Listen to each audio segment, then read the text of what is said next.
hop on the live, and then they don't like and subscribe to the channel, but they'll see me in person, like, yeah, man, I was watching your live, bro, on YouTube. And it was pretty dope, man. Like, you ain't like and subscribe it? Oh yeah. That'd be the crazy part. Nobody like and subscribe, bro. But you know, they tell me that they get it. So all right.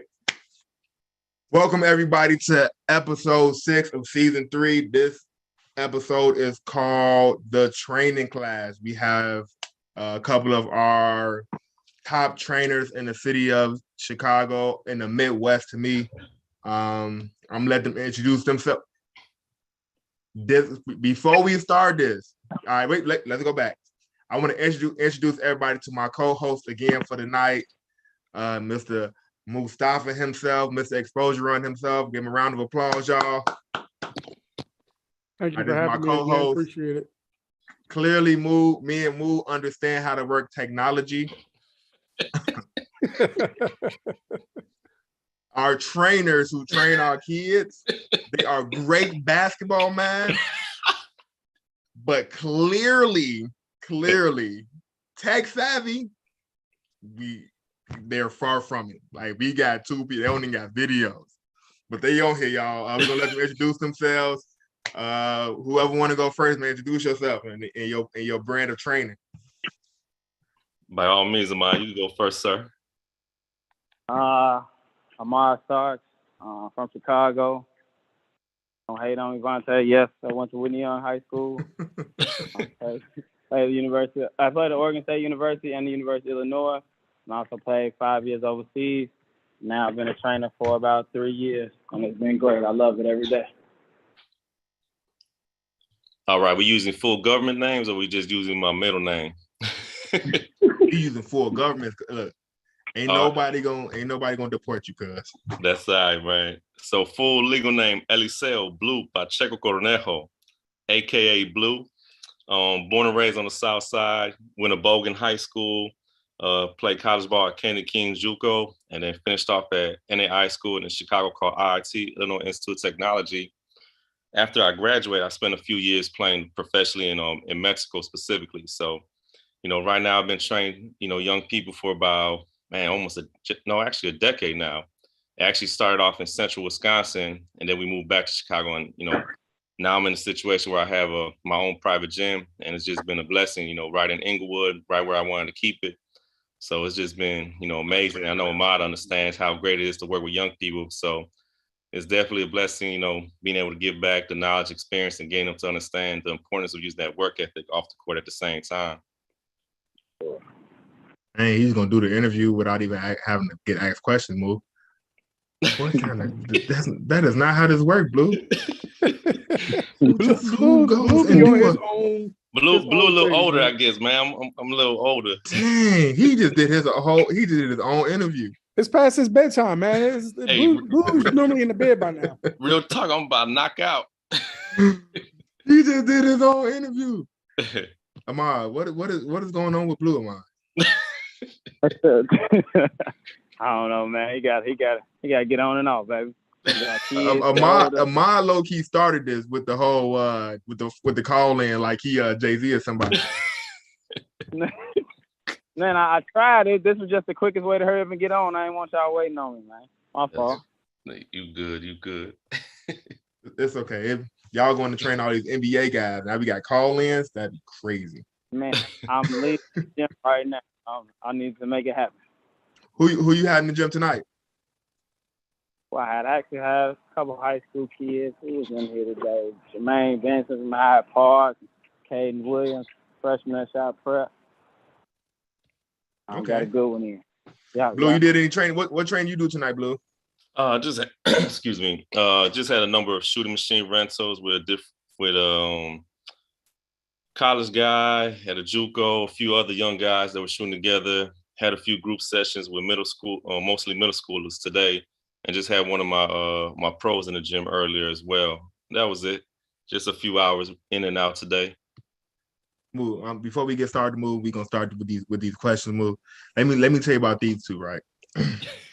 clearly, I'm not good enough to get in their gym. I reached out to both of them, and man, I don't want to hear that. I don't want to hear that either. Wait a minute. Ooh, you are more than welcome. Anyway, move like I was saying.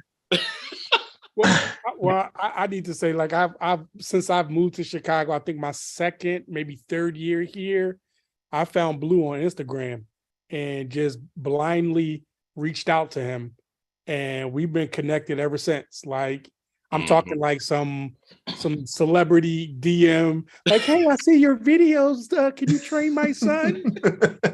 And he responded, and we've been tight ever since. So, but I don't know about you, Vontae, but Blue has always treated me right. I haven't had the pleasure of working with the other gentleman yet, but I will definitely be sure to make sure I get his information before we're done on his live. So, Blue is my guy.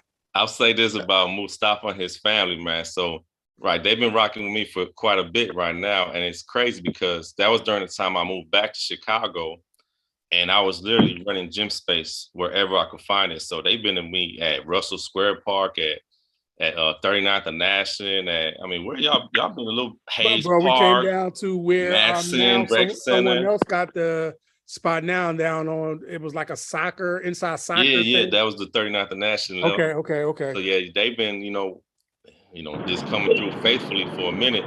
So it's just been a blessing seeing how his son has continued to develop. The cool thing about what I love about Ahmad, though, is that I don't know if I told Ahmad directly this, but I know I told my wife, like, if I don't trust everyone in this basketball world, but I'll definitely send my children to Ahmad. You did tell me that, and I appreciate it. Not just because of the basketball aspect, but he's just a high character guy, and I need my family and my children around high character people at the same time. Because exactly, and that was one of the things when I first started going to Blue. Again, like that's a true story. Like his Instagram came up in my feed one day. This was, I think I'm on my second, or I know I'm on my fourth Facebook page, but I think this is my second Instagram page. That's a story for another day. We're not gonna ask. We just gonna let me keep going with my story. No, we gonna ask that question because y'all just went around. This basketball life related right now. Like I like how y'all just went and negate my whole conversation. Maybe move if I jump, like I'm saying, the kid in your background back there. Maybe if I jumped like him, I could have got an invite to the gym. Man. So Ahmad, where do you primarily train at? What gym do you primarily use? For my pros, I use mostly a gym on 14th and Loomis. So, it's by St. Ignatius. I don't know what you call that area. It's close to Pilsen. And then for the high school kids, lately it's just the Hyde Park area. Well, it's always been pretty much the Hyde Park area between CSO. Right now, I coach last year and this year, I've coached at the University of Chicago High School lab. So I've been using there a lot lately. So generally in just this Hyde Park area, or, the low end. Got you.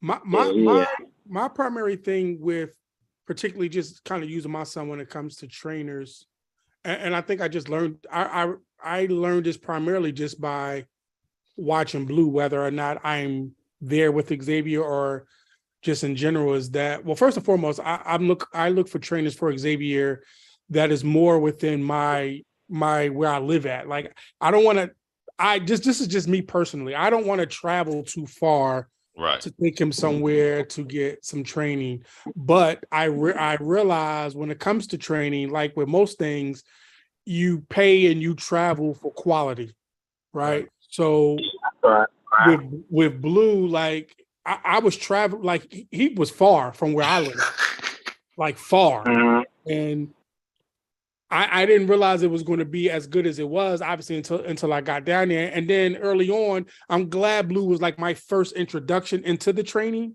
world, because to be completely honest, I thought all that shit was a facade, really.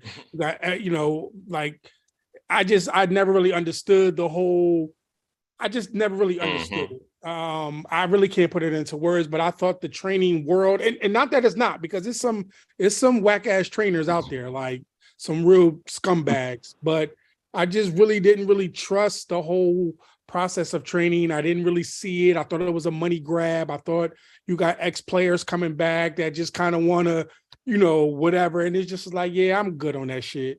But I started to realize like it had some of it, even the bullshit has its purpose, but the training has its purpose.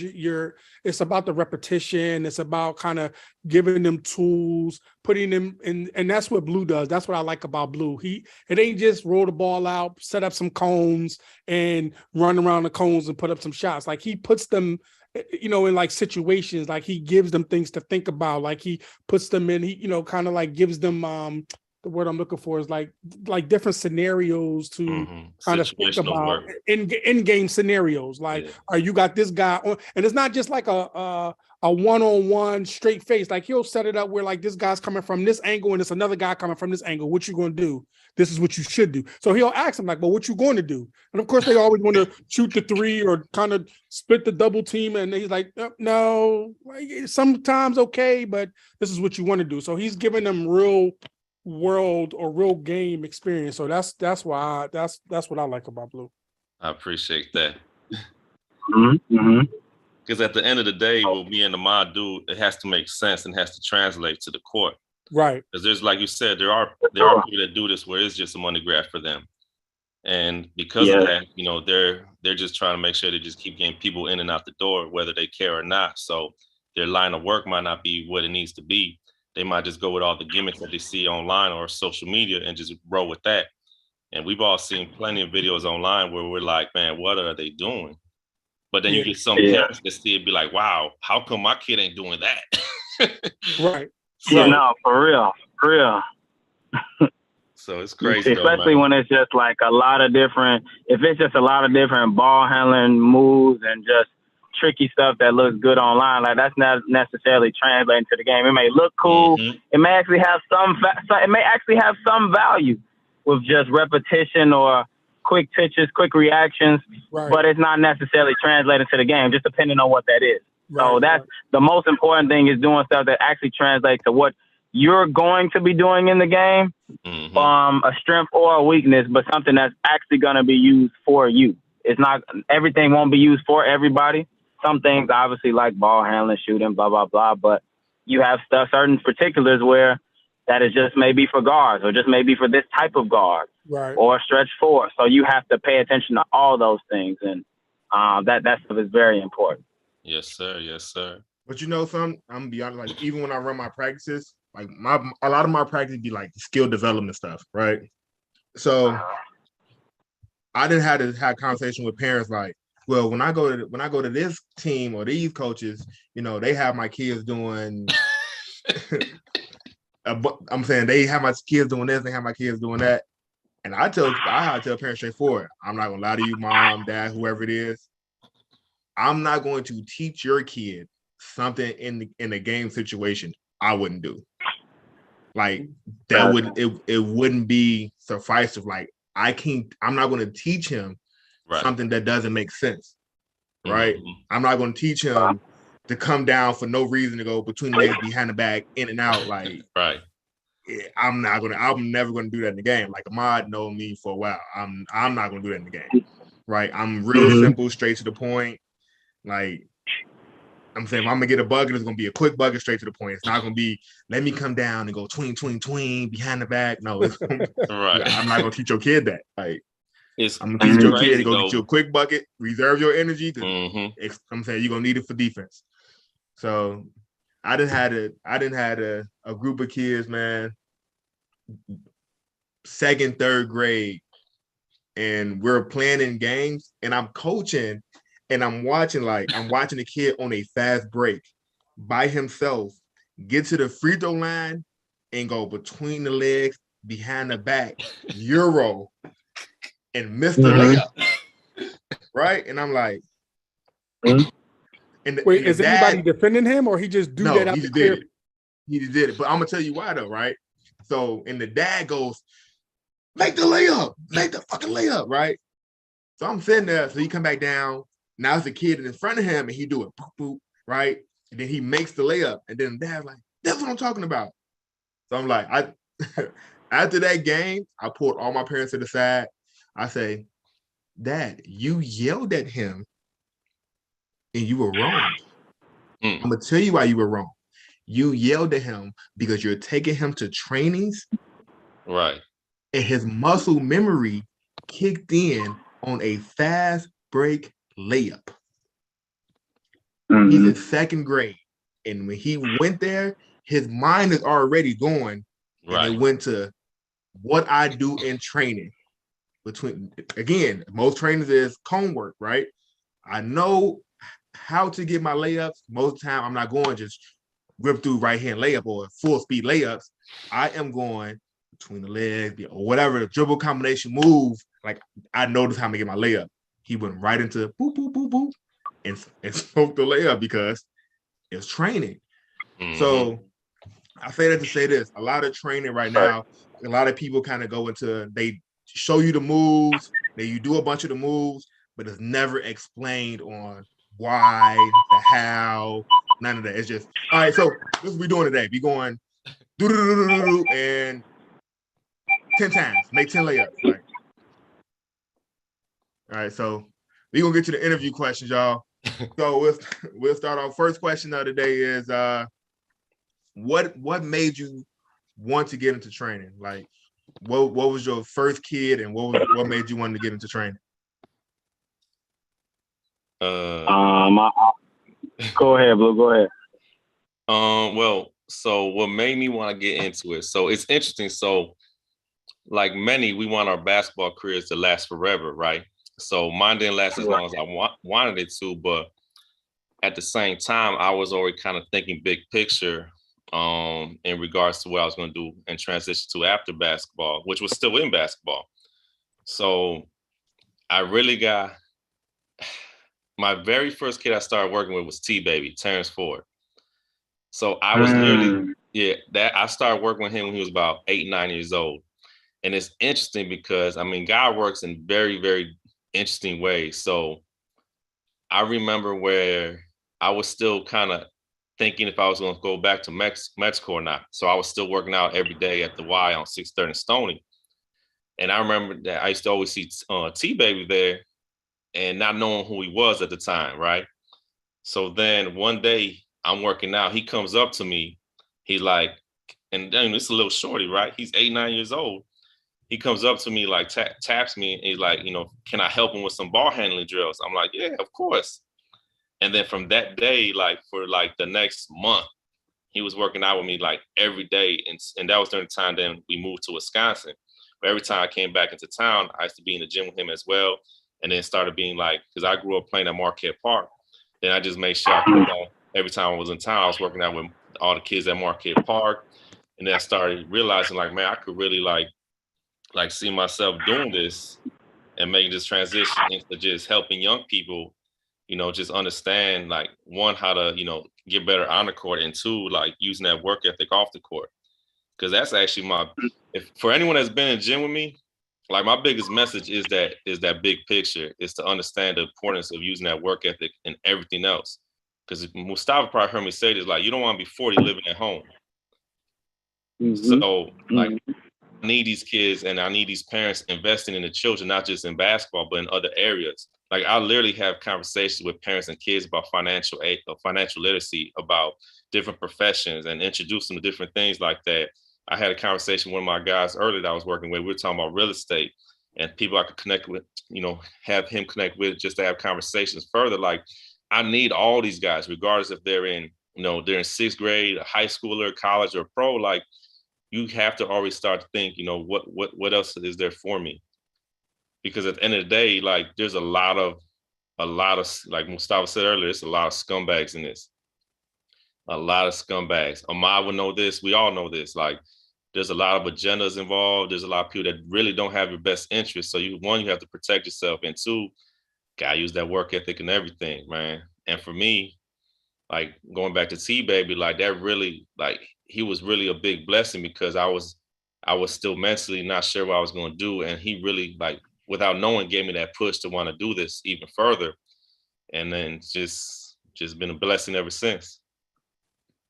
When I talk about trainers And I'm sorry, go ahead. Let me let you answer. My bad. Okay. I'll be brief with this. I guess what made me want to do it is that one, I always liked this side of the game more than coaching per se, because there's a lot of stuff that comes with coaching that you got to deal with, exterior stuff, behind the scenes stuff, and parents. So then I also found out I got to deal with parents and training too, but that's different. But I like this side of it because I can teach the game in a very small group, and I can help people in those sessions individually versus a big group. When you're dealing with 12 to 15 kids, you're gonna lose somebody. Mm-hmm. You're not gonna reach everybody, and it's tough, and you're supposed to, but it's very hard to give everybody that attention, make everybody happy. That's very difficult. But when I train in very small groups intentionally. I just think you get the most reps out of that, and you get the most game preparation. So I can reach those whoever 3, 4, 5 people in a group. I can reach them individually and help them as much as possible in my sessions time after time. So that's why I like to train them, because I can sit there and break down everyone's games over a time period and help them get better. And I've had success doing it. So that's why I did it. Also, being able to teach them from a player's perspective, someone who has gone through what they're trying to get to. Mm-hmm. And not just, there's no disrespect to people who are just teaching the game, teaching what they know, teaching the basics, whatever. But it's beneficial when you talk to players from the perspective of your ups and your downs through someone who had a success story with this. And now I can show them not only the physical, but the mental part of this stuff as well. Mm-hmm. The battles with coaches, teammates, the parts where you may get down, you may get depressed, but you got to fight through it. So I can speak from that through experience that it's not all la land. You're going to have some bumps and bruises, and you got to find your way through. So that's the best part of teaching that from experience. Definitely. Mm-hmm. Go ahead, Move. My fault to cut you off. Oh, no. So, I just wanted to kind of reiterate what Blue was saying. When I talk about scumbags, trainers, I'm talking about the money grab, but I'm also just talking about just the useless nonsense that they're teaching kids, right? Like, again, Avante talked about the muscle memory of the young man, especially at that such a young age. And we know, particularly us that either work with children academically, and then, for those that do it academically and athletically, children are very impressionable, right? Mm-hmm. And scientifically speaking, like you take Ziggy, like even like right now, like he's 5 years old. I mean, I literally will catch Ziggy just so locked in on everything Xavier is doing, right? And it's to the point where I don't even think Ziggy realizes that he's locked in. It's such a muscle memory. Like, mm-hmm. He just worships. And when I say worship, bro, I mean worships the ground Xavier walks on. And I just had to get on Xavier just the other day, on Sunday to be exact, because he's 18 now. He's at that age of just wanting to do his thing, and he's not a disrespectful kid. He's not a whatever kid. But recently I've noticed that his temperament and his responses, particularly to his mother, is like real short and like, ugh. And it's like, bro, like, bring that shit down a little bit. Like, first of all, you talking to my lady. Like, if you was a regular dude, I'd have slapped you. But you also talking to your mom, so it's a 2-for-1 deal. I'm gonna slap you, then punch you, right? Right. But I had to like let him know, like, sometimes he, on weekends when he's decompressing from the season and basketball and blah blah blah, he's in his room, he's playing his Xbox, whatever. Ziggy wants time with him. He wanted to spend some time with him, and Ziggy gets so kind of like, come on, little bro, type of thing. It's like, bro, like, you can't be that way. Like, you got to make some time for him. And it's a little basketball court down in the basement. Of course, he wants Zay to come down there and play basketball with him. And so Zay has to, and then I had to like tell him, like, by this time next year, you're going to be off to college. We ain't going to see you. Right. So that time is where it's at now is going to be almost non-existent. So I need you to understand that, and our family, just the four of us, we such a tight knit, like the time is important. So I need you to, kind of refocus your thought processes and start getting some time management with your brother and with your family, and realize like we all we got, bro. Like, so Right. I don't know. I kind of lost my train of thought, but my point to that is like these trainers, they're not starting with the basics. And the game of basketball, to no fault of the trainer in some regard, the game of basketball has like changed dramatically from the NBA on down. And it's a sad state of affairs when you watch these games and the basic fundamentals of, defense and pick and rolls and press breaks and layups and mid-range is sickening to watch at times. But watch this though. Think about all the successful teams, right? They all got that stuff. They got that stuff. We see the problem with a lot of people in the basketball world, they forget, like, because of course we see the NBA. They forget that's entertainment TV. That's not necessarily how the game of basketball is really played. Because even when you see some of these teams that have some of these high caliber players, when they're out the game, the team plays better. Right. It's smoother. They're moving the ball. It's just, where was it? There was a stretch, I think, where John Morant wasn't playing, and all of a sudden this team looked amazing. Same thing that happened with James Harden, Embiid, and I mean, it happens around the league. Like, when Harden just came back the other night, the Sixers looked terrible. So, and they lost to Houston. It's so much one-on-one. But first of all, when Embiid is there without Harden, he takes up so much space. The offense is so stagnant. The half-court sets is so stagnant. There's no continuity, no free flowing. The ball is not moving because everything runs through Embiid. When he's not there, and I can't stand Shake Milton. Like I can't believe he's an NBA player. But when Embiid wasn't there, Shake Milton was hooping. But back to the whole concept of like the fundamentals, right? So if you look at the NBA, you see like, leading scorers be 25 to 30 points a game. And Amon could speak on this as well. If you go overseas, you're going to realize like there's dudes that are killers for their teams, but they just averaging anywhere between like 12 to 18 points a game. Right. The game is different. It's more fundamental. It's more team oriented. So. The game is taught different. And that's certain things that, like, one, for me personally, I had to adjust to, not overly, but, and so a lot of guys, because I was pretty smart at some of that stuff. I had a brain for it, but a lot of guys who are just talented, and that's a tough adjustment for them. Yeah. Even the college game is probably, like you said, we watch the NBA is more entertainment. That's what it's for. That's what sells. Yep. That's a big money market. The college game is probably the purest form we have right now. And it's probably been that way for a while, but that's the purest form. It's just how it's being taught. Particularly the female. Right. Oh, for sure. And I saw that with the Chicago Sky this summer for sure. They were so talented and so skilled, and the way we passed the ball this season was unreal. So it was amazing to watch. Sometimes they overpassed, but it was just the fact that we were so great at it. You got into that habit, so it was amazing to see. And obviously, there's less of the flash and athleticism, but you just see really great basketball. But that goes into the whole even to the NBA, right? What we talked about earlier, the teams that win the NBA championship, like you said earlier, Moo, that's what they do. We think we speak on the Golden State, like.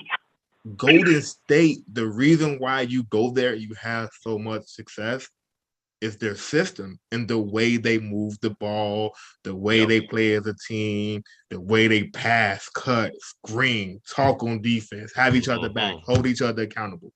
Like, them are all the fundamental intangibles that a lot of teams miss out on with a lot of these high caliber players where they just go, okay, we're just gonna get the ball to you and you go to work.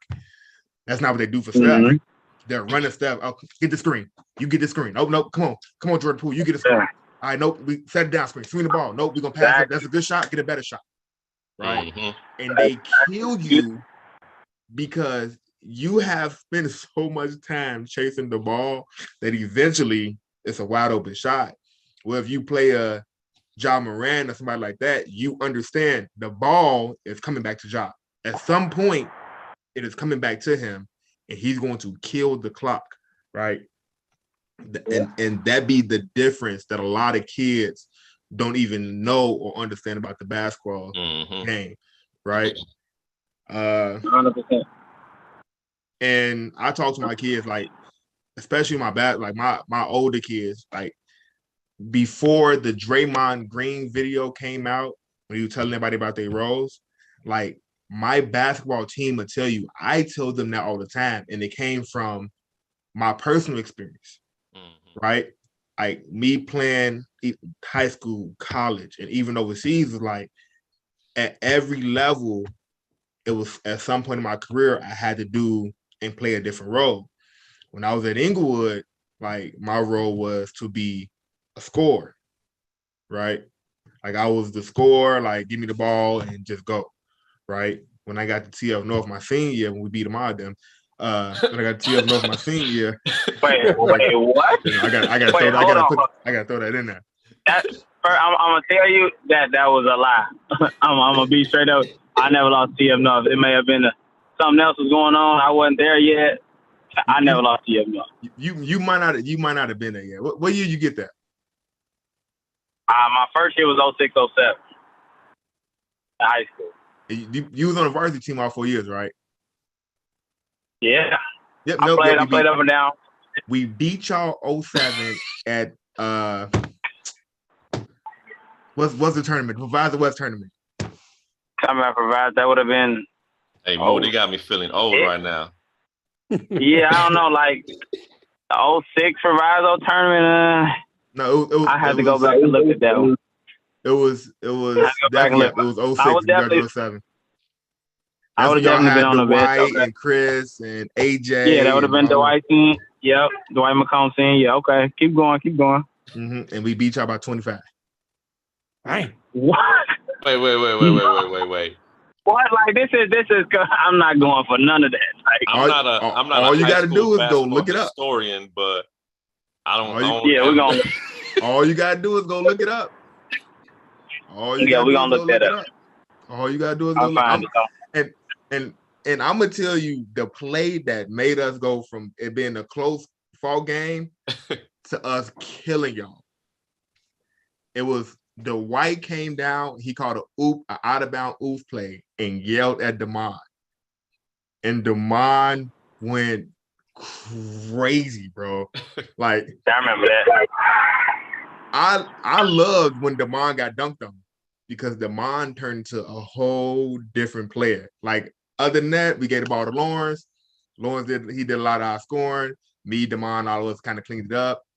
But if Damon felt like he was being attacked, he turned into a whole different. You understood why he was top 15 in the state right there, because he turned into a whole different player, bro. Like he made the White look like he was 6 foot because it was bad, and all I kept doing, I just kept coming down. There you go, and that's what separated right there. That's funny. Hey, real quick before I forget, my first introduction to Ahmad was when Ahmad was like 7 years old. Oh Lord! This is. I remember this first time I ever seen this kid play. It was at So for those that aren't familiar, there's something called small fry basketball in Chicago, and in the Midwest it's heavy, not as much as before, but so there was a small fry basketball camp that I was working in the northern suburbs, and I'm refereeing a game, and there's this tiny little kid coming down the court with a basketball. I'm like, how old is this kid? Because everyone else was like 9 to like 12. He's bringing the ball down the court, ball's in his right hand. A defender steps up at half court.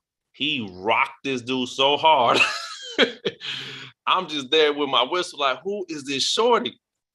I mean, the way he crossed over this kid was just crazy for being just 7 years old at the time. And that kid went flying the other direction. Hey, and small fries, speaking of blue, is how I got introduced to Ahmad. I ended up going to, so in that era, Ahmad, Jelani Neely, over coaching at Simeon. Yep. Yeah, that was my we had what's the other kid Kyle, name? He was Jerome Randall's little brother, and Jamie Adams. Had Lil Reese the rapper. Had a squad. Lil Lawrence. And he was there it is, Lil Lawrence. Hey, Miss Foster took me to their game, right? Because I was playing with I'll never forget. I was playing with the Illinois Hawks, and she was helping Chris Head out there. Yeah, and she like, you want to go to the game with me? I'm like, yeah, I go. So I go to the game. Listen, move. This is a little bitty kids, and the gym is packed. They're playing against Ice. I know, bro. I can't forget this game. They're playing against a team called Ice, bro. Jelani, Ahmad, Lil Lawrence, bro. Oh my God, bro. I'm like, these are little kids. Like, they put on a clinic. Oh wow. I'm just like, it was special though. Like Small Fry like made me. I made a post about it. I like love that stuff. Like it made me. It brought toughness to my game. It brought everything. Like my heart for the game goes out to Small Fry. No question. And like some people walk to this day, I'll like go how that lefty of Overton and stuff like that, and lefty people and other people around the city will label me as the best Small Fry player ever to play. And like that's like a huge. That's like I didn't hear that until I got an adult, but that's like that meant the world to me. Like I just loved it. I just loved it so much, and like just love playing, love winning. But like that compliment meant the world to me, literally. So it's like I take that to heart. It was a special time for me. That helped the growth of my game and my love for it. So let me tell you, Small Fry was definitely fun. Small Fry is such a, so not being from here, I knew nothing. I mean, nothing about Small Fry, but this is how impactful Small Fry is in other cities, right? Just the other day, I was on the phone with, I'm really good friends with Kyle Lowry's older brother. His name is Lonnie, right? And he runs a AAU program for the last 20 years. And we got really cool through social media, but he calls and checks Jose. But anyway, we're talking about the Chicago basketball scene, blah, blah, blah. And he's telling me this story about when Kyle was recruited to Villanova, and he's telling me some backstories and stuff. And then he stops his story. He like, yo, they still do Small Fry out there in Chicago? I'm like, yeah, I think so. And he gets to telling me all these little stories and about what he knew about Small Fry. And the only thing I knew or know about Small Fry is Miss Foster. Now, my introduction to Miss Foster was not pleasant at all. And, I won't go into the whole story. And, since then, her and I've invited her to some exposure runs things, and she's been very supportive. But my initial introduction to Miss Foster, like seeing her in action, was like, wow. Like, and not a good, no. It wasn't a pleasant, good, complimentary wow. It was like, no, I get it. I was around it. It was like, wow, like, what the F is this? If you play Small Fry basketball in Chicago, you definitely know who Miss Foster is. You know Miss Foster, exactly. Yeah, hey, it was crazy. It was crazy. You gotta understand, like, Miss Foster made you be tough, right? She made you have tough skin. Like, I give that, like, to this day, like, I know, I'm pretty sure Ahmad got a good, I'm saying his relationship is probably a little bit closer than mine because he played with her and stuff. But to this day, she'll call me like, hey, what's going on, nephew? How you feeling, nephew? You know what I mean? And that's because, like, when she was helping Chris Head with the Hawks, like, a lot of other kids kind of ran from the whole her cursing them out. I kind of embraced it. Like, I like this lady, bro. She crazy like I'm crazy. Like, I like Did Miss Foster, did she play? Yeah. She did play. I can't go. I don't know the details, but she did play. Yeah, so you're right. So her thing was like, it was a situation where it was like the first time I was in a gym with Miss Foster. She came when I practiced. Like, our team was really good, bro. Like, it was me, Mike Stovall, Andrew Fair. Like, we had a lot of like tough, gritty kids. and she in the gym, and she's just like, "You guys in here, you ain't got no fucking nuts, right?" That's how she's talking to us. And it's just a lot of kids looking at her like, "Bro, I do that to that lady, man." Like, and I'm just looking at her, and I'm seeing where her passion is coming from as she's doing this. Like,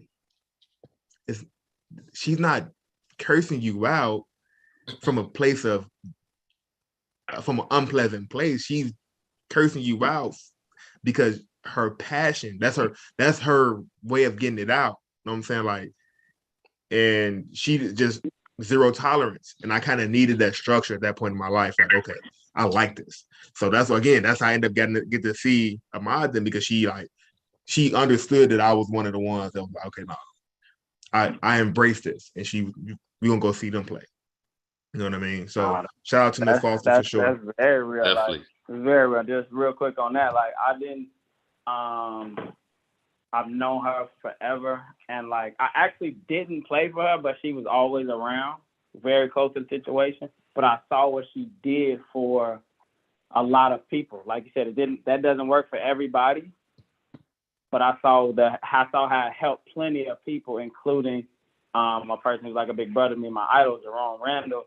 Influence he had on him and his people's life, his brother's life, and other people around me, how much that style and that care, that passion has helped them then and transpire into other things of life. So I saw that much. So I have the utmost respect for her in that regard. Right? Definitely. Kudos to her on that. And I'll shout out to Miss Foster. Now, speaking of Jerome was another, small frat guard, man. So we're gonna go back into the different roles, man. We got off track. So the different roles you learn how to play. Like, I adapted to this. When I got to TF North, we had a guy over there named Lawrence Redmond. Lawrence Redmond is probably one of the most untalked about great guards in Illinois. I can't make this up. Like, when I say I cannot make this up, I cannot make this up. Like, I've played against, like, I graduated 2007. I was just talking to Matt Koshwell about how deep our class was, not only nationally, but just in state. Like, we had the Jacob Pullins and the Dimitri McCabe's and the Evan Turners and Derrick Roses. Like, that was here just in our city. And Lawrence Redmond, like, I watched him, like, go at Derrick Rose, right? I watched him go at, Josh Parker and Kevin Diller. Like, AJ Rumps at the time, like, he was just, I took a backseat. Like, I was at Inglewood killing, and I came over here like, I got to take a backseat to this kid because, like, he's good, bro. Like, he's good.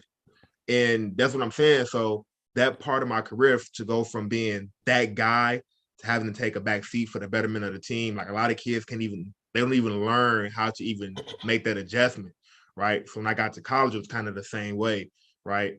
I was a freshman. I ended up being in the starting lineup at my JUCO. So I left, was supposed to go to Cincinnati. That didn't work out, but because the coach left, so I ended up going to a JUCO. And again, there was another guy there who was like, I went in that situation like, okay, I'm leaving the Division I. I'm going to JUCO, and I give me the ball and just watch out. And it was a guy that named Tyler Carr who I had to share the show with, and I had to make that adjustment, like, for the betterment of the team. And then overseas was even, my first game playing in France was, I went out there, I had a smaller guard on me. I was quick, explosive, could jump.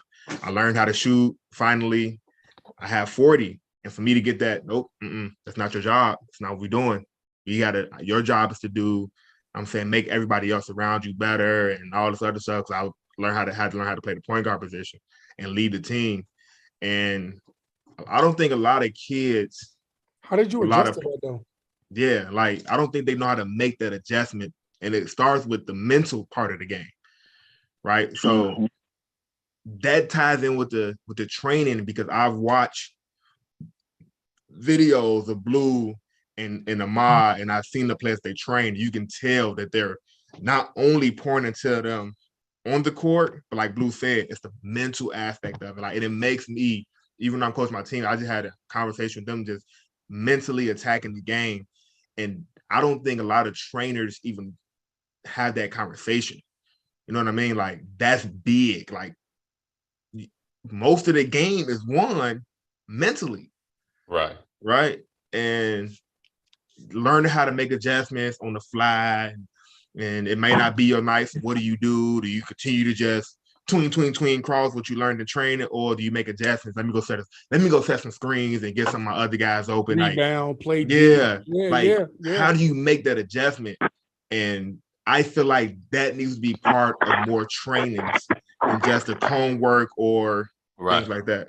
Well, let me say this, and I do agree with you, but it also needs to start at home too, right? The parents have to be realistic in understanding their child. I'm gonna give you a prime example of this, right? Today, like, so y'all, I mean, Blue and Vontae know I go to all of Xavier's games, I record all his games, and then I put it, a little whatever together. Today alone, in the midst of pulling the film from yesterday, they played Bremen, and Bremen gave them a hard-fought game. Zay was just doing too much. Doing too much, Then he's getting into that realm of, like, he's had some decent games and kind of feeling himself a little. So he's doing little antics that's like it gets under my skin. Like I go from fan to father in a heartbeat, right? And twice during the game yesterday, I had to like signal to him, like, knock this shit off. So anyway, so as I'm doing the film, I'm coming across different things, and I'm sending it to him. He was in school, like he was probably in his third or fourth period class, and I'm sending him messages like, I just pulled it up, like, yo, good move. I like the way you crossed over. The ball was a little too close, but it wasn't a good shot. I sent him another one and said, like, I said, he did this spin move and spun right into one of Bremen's bigs, but he had his big that was like right there. Like he could have dished it off, but instead he put up this wild shot. Then he had another one where he came down court and shot out a three. It's like, Zay, you're not a 3-point shooter, bro. Like you can hit them, but that's not the strength of your game. Your strength of your game is getting three the old-fashioned way, getting to the basket, making them foul you. So I don't want to see you pull up on a fast break and shoot a 3-point shot. Like, I don't want to see that shit. Like, I don't know. I don't know if your coach is telling you this, because he shouldn't want to see that shit. Like, that's not your role, bro. Like, get to the basket when the ball is in your hand, 1-2 to the rim. Like your ball handling on a scale of 1 to 10 is a 6, and I'm being generous, right? You gotta know, you gotta pour into your kid and be realistic with your child before you even send them to a Blue or to a Ahmad or the Fugazi trainer. Know what your child can do and push that on them. Like now, I'm not saying they can't get better. I'm not saying they can't become a better 3-point shooter, but let's fine tune and strengthen parts of this game that is already a strength. And then you start pulling in and working on those weaknesses. That's what Blue did. Like, I didn't even have to tell him. Like, I think we had one little, and I could probably go back. We had one little conversation about Xavier in the DM. And then when I sent him, he instantly started working on stuff with Xavier just by seeing, like, okay, this kid is athletic. He can jump, yada, yada, yada. His ball hand is a little suspect. He started it with a specific area and then just kind of worked, just started pouring onto it and adding things to his bat belt. Like, but parents got to be realistic with their kids, man. Like seriously, your kid is not the next fucking Jordan. He might be the next Michael B. Jordan, but he ain't the next Jordan. It's funny. So back to about, like you mentioned, more about parents being realistic. Like, this is more of an extreme scenario, but I've literally had a parent not too long ago that, reached out to me about getting the kid on the shooting machine, right? Right. I'm like, okay, cool. I said, what's his son's name? What school is he at? How old is he? Gives me all the info. Then he's like, he's 5. I'm like, how old is he? He's like 5 years old. And in a nice way, I had to tell him no. Because don't get me wrong, we go back to scumbags. There have been someone be like, oh yeah, bring him through. We'll put him on the shooting machine. Like, for me, if this was all about money, and Moo would be a testament to this, like, I could be charging you a lot more. A lot more. A lot more. But like, there's a reason I do it in the hood. Like, there's a reason I'm in Inglewood doing this. So, but it was just crazy when I hear parents say stuff like, kid's 5 years old, I need to get his shot better. I'm like, can he wipe his own butt? Right. So, or even like not too long ago, I had another parent, right? Son is 8 years old, right? He's not a bad basketball player, right? And we do a lot of fundamental stuff. I'm a big fan of attacking out of a triple threat, jabs, rips, shot fakes. Yep. And then from there, that just starts the foundation, and we're able to do even more later on. But this particular parent's like, Blue, are we able to work on my son's Euro step today? He's 8, right? And don't get me wrong, I got 8-year-olds that could do it. This kid is not one of those. Like, this kid will tear both his ACLs if you try to move like that. So in a nice way, I got to explain to the parent, like, I don't mind introducing certain things, but then of course I have a certain way to introduce it too. So, but yeah, it goes with the progression. Like the Euro step, I'm sure would have been in your package of training when he's ready for it. Correct. But don't rush it. Like, let's learn the fundamentals. Can he hit a proper left hand layup off the right foot? You know what I'm saying? Like, does he know a chest pass? Can he do a bounce? Like, they so ready to get them to league. It's standards. A marathon. It's a marathon. It's like, man, your son may not even be. He may go to the league, but he may be part of the management group. He may not be on the floor. Like, it's so many ways that you could be in the NBA. You don't have to be on the floor. Like, I know everybody wants their son to go to the NBA, but shit, if you ask Mitchell, I want to say to go to the NBA.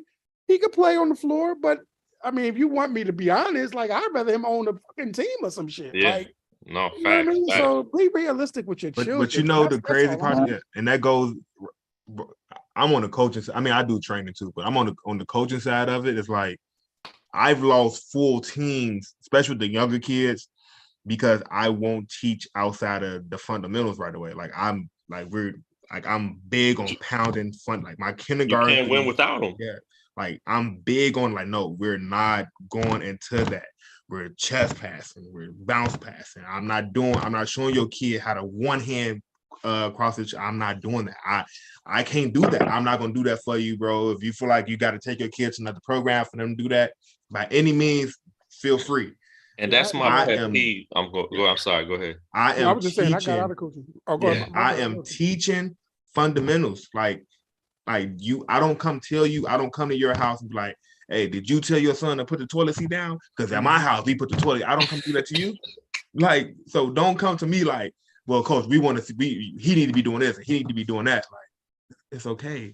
Blue said it the best. I tell all my parents, you're basing your child's ability off another child's ability, and that's where you're going to go wrong. It is a marathon. It is not a sprint. So if another kid, your kid's age, is able to go behind the bag between the legs to a Euro, kudos to him. That does not mean that this kid is going to have a better career than your kid. That just means right now he's just a little more advanced. Cool. If you stay the course, you may pass this kid, because a lot of kids peak at an early age. I don't think parents realize that. I think that's what a lot of parents kind of go wrong, and they kind of be like, well, I want my kid to be ranked number 1 in kindergarten. Like, and that'd be hilarious to me too, man, the whole ranking system sometimes. But back to like what we mentioned about with parents is, a lot of times I tell them that, I like to make the analogy to math. They want all these kids doing calculus on the court, they could barely count. Like, before you even learn how to count, you had to learn your numbers. So like, there's still a step-by-step process. And even before you all the way to calculus, like, you had to know trigonometry. Before trigonometry, you needed geometry, algebra, negative numbers, all that. So like, people always want to skip steps along the way. And that's not how it goes. Like, Ahmad didn't have the success he had on the basketball court because he skipped steps. You see what I'm saying? Like, it's a process, and people are always looking for shortcuts. And we are in a shortcut culture. We are in a lack of working culture right now. We're in an entitlement type of culture. It's funny. I just told a guy earlier today that I work with, because I get a lot of guys that reach out to me in that like that 20 to 25 range, and they're removed from like organized basketball. And I always ask questions like, why is it that you're trying to work out? And it'd be funny when they'd be like, when they say something like, I'll just go overseas, as if it's so easy to do. Like, just go overseas? I remember I had someone recently, I asked, like, do you have a passport? He's like, no. I'm like, you're not going anywhere. So as simple as like, they just don't understand what this basketball grind really is. And if you're not a committed worker, like, yeah, basketball, they don't realize basketball after college is literally a job. It is. Blue, next time. No, that's a full-time job. Man. Blue, next time at me. And that's what the kids say. Next time at me. Don't just come on here and tell us subliminal stories, bro, about my hoop dreams. Because you and the mod denied me being in the gym, bro. Because I wanted to get back in shape and get in the gym and fulfill my dreams overseas again, bro. So don't come on here and tell us subliminal stories now. I'm just playing. It's funny, man. No, but you know what's crazy though? But it's not even like a young person thing, right? I know grown men that reach out to me.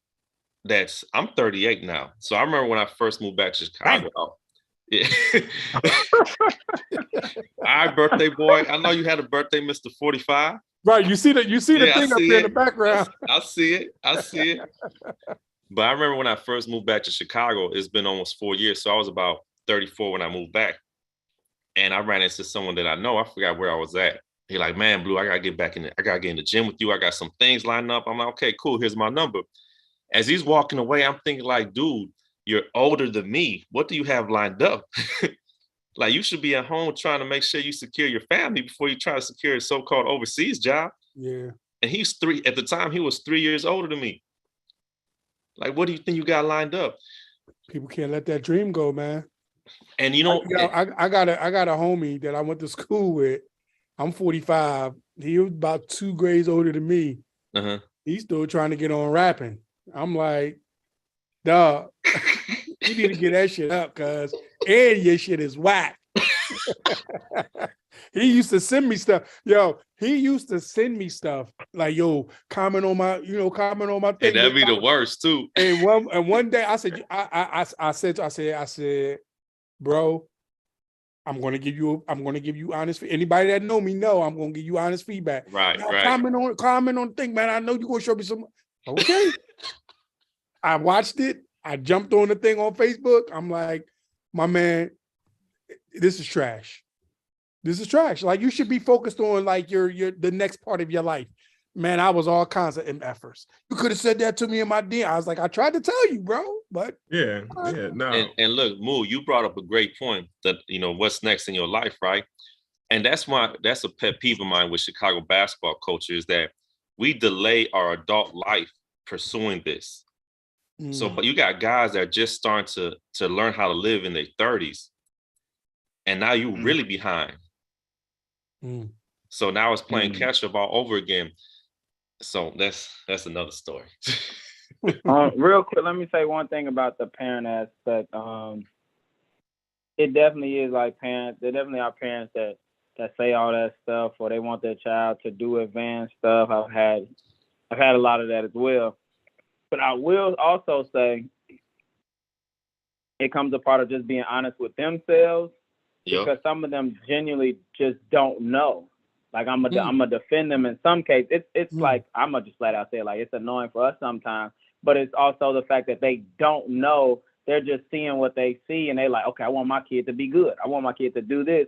And they genuinely don't know that that's not where their kid is, or the actual levels of these things, of how that goes. So it is about trusting the person you're allowing to work with your kid versus, you doing something that you may never have even done before yourself.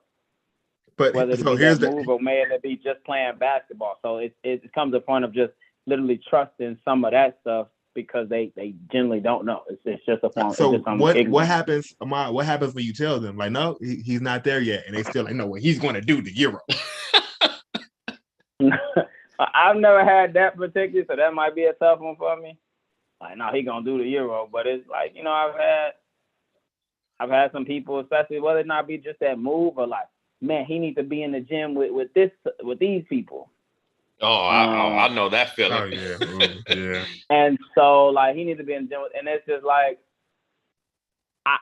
There are times, yes, where you have a younger guy in with some of the older, better guys, and you allow them to get better. That's how I got better. That's how we all got better a lot of times. Right. That's definitely how that goes. But there's a time and a place for that. But there's levels to that as well. Like there's levels to that as well. Just because your kid, you may think he's good at 13, doesn't mean he needs to be in with all the top guards in the state of Illinois. Like, he's not ready to do that just yet. Right. So it's just little stuff like that. It may be, a few kids that are, freshmen, sophomores, but not, the people we consider the best guards in the state. So that it's just they're just understanding that part. You just got to be honest with that. I have two questions. One is, how rewarding is it to have worked with or to see guys at such a young age that you've worked with, to see them kind of blossom into players that you felt when you were working with them that they could become? For me, it's super. Mm-hmm. And for me, it all this stuff really happened fast for me. I had no intention of this happening the way it is for me. It was just something genuine, and it kind of went super fast. And so seeing that stuff just kind of changed the way people were used to start doing certain things. Seeing that happen kind of fast, it's the most rewarding thing in the world. With my young guys, I get that reward with the pros too, when seeing their averages goes up or seeing their percentages go up or whatever when they win overseas. I get that from them, but it doesn't compare at all. And my pros get mad at me when I say this. It don't compare at all to the feeling when I see my younger guys have success, when I see them blossom, I see them develop and achieve certain things or their personal goals or their team goals. It don't compare to seeing that. That feeling is second to none for me. Definitely. It is a great feeling. It don't even compare. And I love working with pros. Technically you can say I'm a professional basketball trainer, but it doesn't compare to these young guys when they blossom and do certain things. My joy is on a whole nother level. So I will say that. No, I definitely agree with Ahmad with that, man. It's a lot of fun seeing the growth on the court, especially I remember it's hard for me to catch games. Well, I happened to catch one over the Thanksgiving break, and I literally seen some of the things that I worked with players be implemented on the court. And it was nothing crazy where, Tay brought up going through the legs, behind the back, Euro, all that. It was nothing like that. It was literally sizing your man up, gaining an aggressive stance, and making them shift without even bouncing the ball yet. So little things like that are, it's rewarding to see. They had their balance right, their feet were in position, their butt was down, whatever it could be, right? Like those little details, and you see the rewards from it for them on the court. But to be honest, too, for me, I'm a big advocate about the off the court stuff, right? And growing them as individuals. So I'll go back to the first kid I work with, which is T-Baby, right? If you know T-Baby, he's a high character guy. If you go on his social media, he's a basketball player. If you have a conversation with him, he's going to look you in the eye. He's going to pay attention. Mm-hmm. When you look at his grades, he's always been high academic student. So that's actually more rewarding for me. As much as we love, I kid you not, and I have two young ones. I would love for them to play basketball. But my children talk about being architects and engineers. My children have been to more, and they're 4 and 6. They've been to more museums than they've been basketball games. And I love basketball. Anyone that's been around me knows that, but I definitely want to make sure there's success beyond just basketball for my children and for everyone that I work with. And I'm about to get into a monologue right now, but that's my biggest pet peeve with Chicago basketball. We've taken all these L's off the court. I literally so I'm in Inglewood, right? So I got a lot of the neighborhood kids that I work with too, whether it's just open gym or whether we just me just talking to them, whatever it could be, right? I got kids that have been shot. I got kids that have been stabbed. I got kids that, just all types of trouble. And that's not the stuff you always see online. You don't see none of that online. That's stuff on the side, right? But like for me, that's even more important, right? As much as I want them to be basketball players, like, nah, you gotta make sure you make it home tonight. Right. So like we care so much about making these kids great basketball players a lot of times. If we're not having these discussions about what's next and how can we grow you, then it's like we're losing them. Like you got parents that invest more financially in a sport than they do in anything else. And that's wrong in my opinion. And people be like, well, you benefiting off of it. Yeah, but you need to come around and see what it's really about with me. And same thing with Ahmad. Like I said earlier, Ahmad is a high character guy. He knows the game and he has a lot of life experiences. So for people like us, yeah, we want to see you get better as a basketball player, but we got to see that growth off the court. And that's where it's lacking in Chicago right now. For sure. So I'm gonna speak on the T-Baby situation. I got a T-Baby story for you, Blue. But I'm gonna answer your question too, Moo.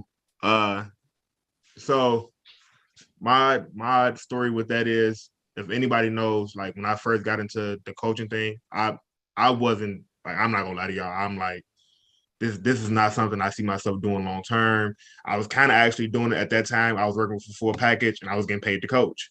And a lot of them kids, they were kind of like privileged kids. Like they were the what you call the trust fund kids, right? Just being honest. Like a lot of them kids, like they parents, whether they make it or not in sports, they're financially set up to where they're gonna have success. So I was like, okay, well, this is fine. Like that's cool. I'll just come train and coach because I got a little knowledge of the game, whatever. Right. What made me fall in love with the game is, so like around 2016, 17-ish, I got diagnosed with cancer. And it put an end to my career. And I just applied for a job at the Park District. I got a job here at Gately Park, whatever where I'm at now. And I had a group, so it was an open gym session they used to have with grown men. So at that time, like I was like at the top of my game. I was in tip-top shape. So I was going to the open gym that we had for the park, and I would just dominate the open gym. So a lot of the guys that was coming to the open gym stopped coming. So I opened my gym up to a couple of guys that went to the school that the park was in at the time. I had a kid named Jamarion Walker, right? He was a hothead kid, like would get in trouble, and you know, like he's always had this demeanor about him, this dark cloud over him, like he didn't want to be bothered. Anything set him off, right? So I watched him get kicked out of the gym when they basketball coach would have basketball practice, and they had a really good team that year. They had him, Nehemiah, what's Nehemiah last name? I can think Nehemiah last name, but he jumped out the gym in 8th grade. They had Fred Poole. Like they team was pretty good that year. But he was like one of the not so good players.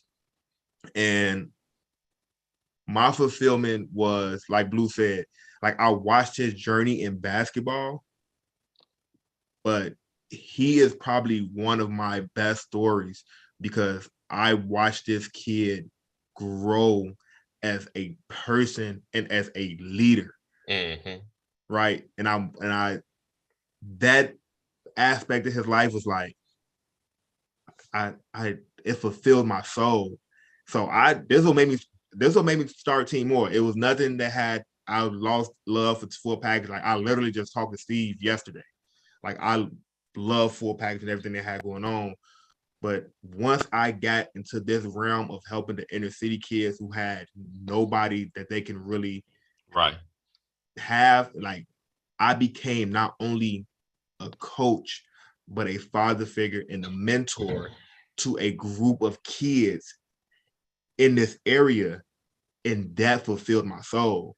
It had nothing to do with basketball. I tell people, my first group with Team More was a bunch of kids that was just street kids. Like, if anybody know, like they were just, when I say street kids, they just like, if it wasn't for me, a lot of them probably be dead. And it's just the fact. But because I seen the better in them, and they seen that I seen the better in them, they became better people. Right. And that for me was like, I love this because I get to make that impact. that I never knew like I was going to do.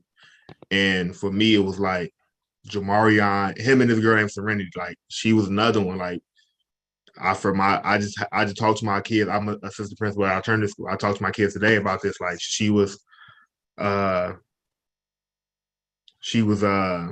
just like I first met her, she was in the hallway cursing one of the security guards out. It was loud, like straight F's. And I pulled her to the side and had a conversation. Of course, she cursed me out because she didn't know me. So I invite her to come to the gym with the boys. Just come in there.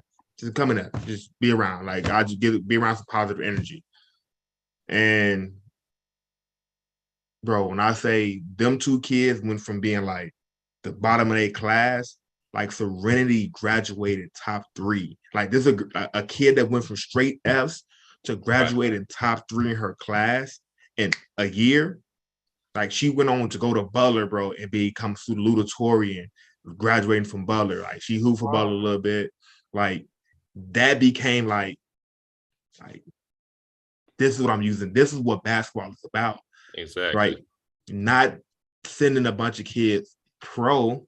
It's about me having the ability to change kids' lives that a lot of people just gave up on, or they just didn't know that they could have a better life.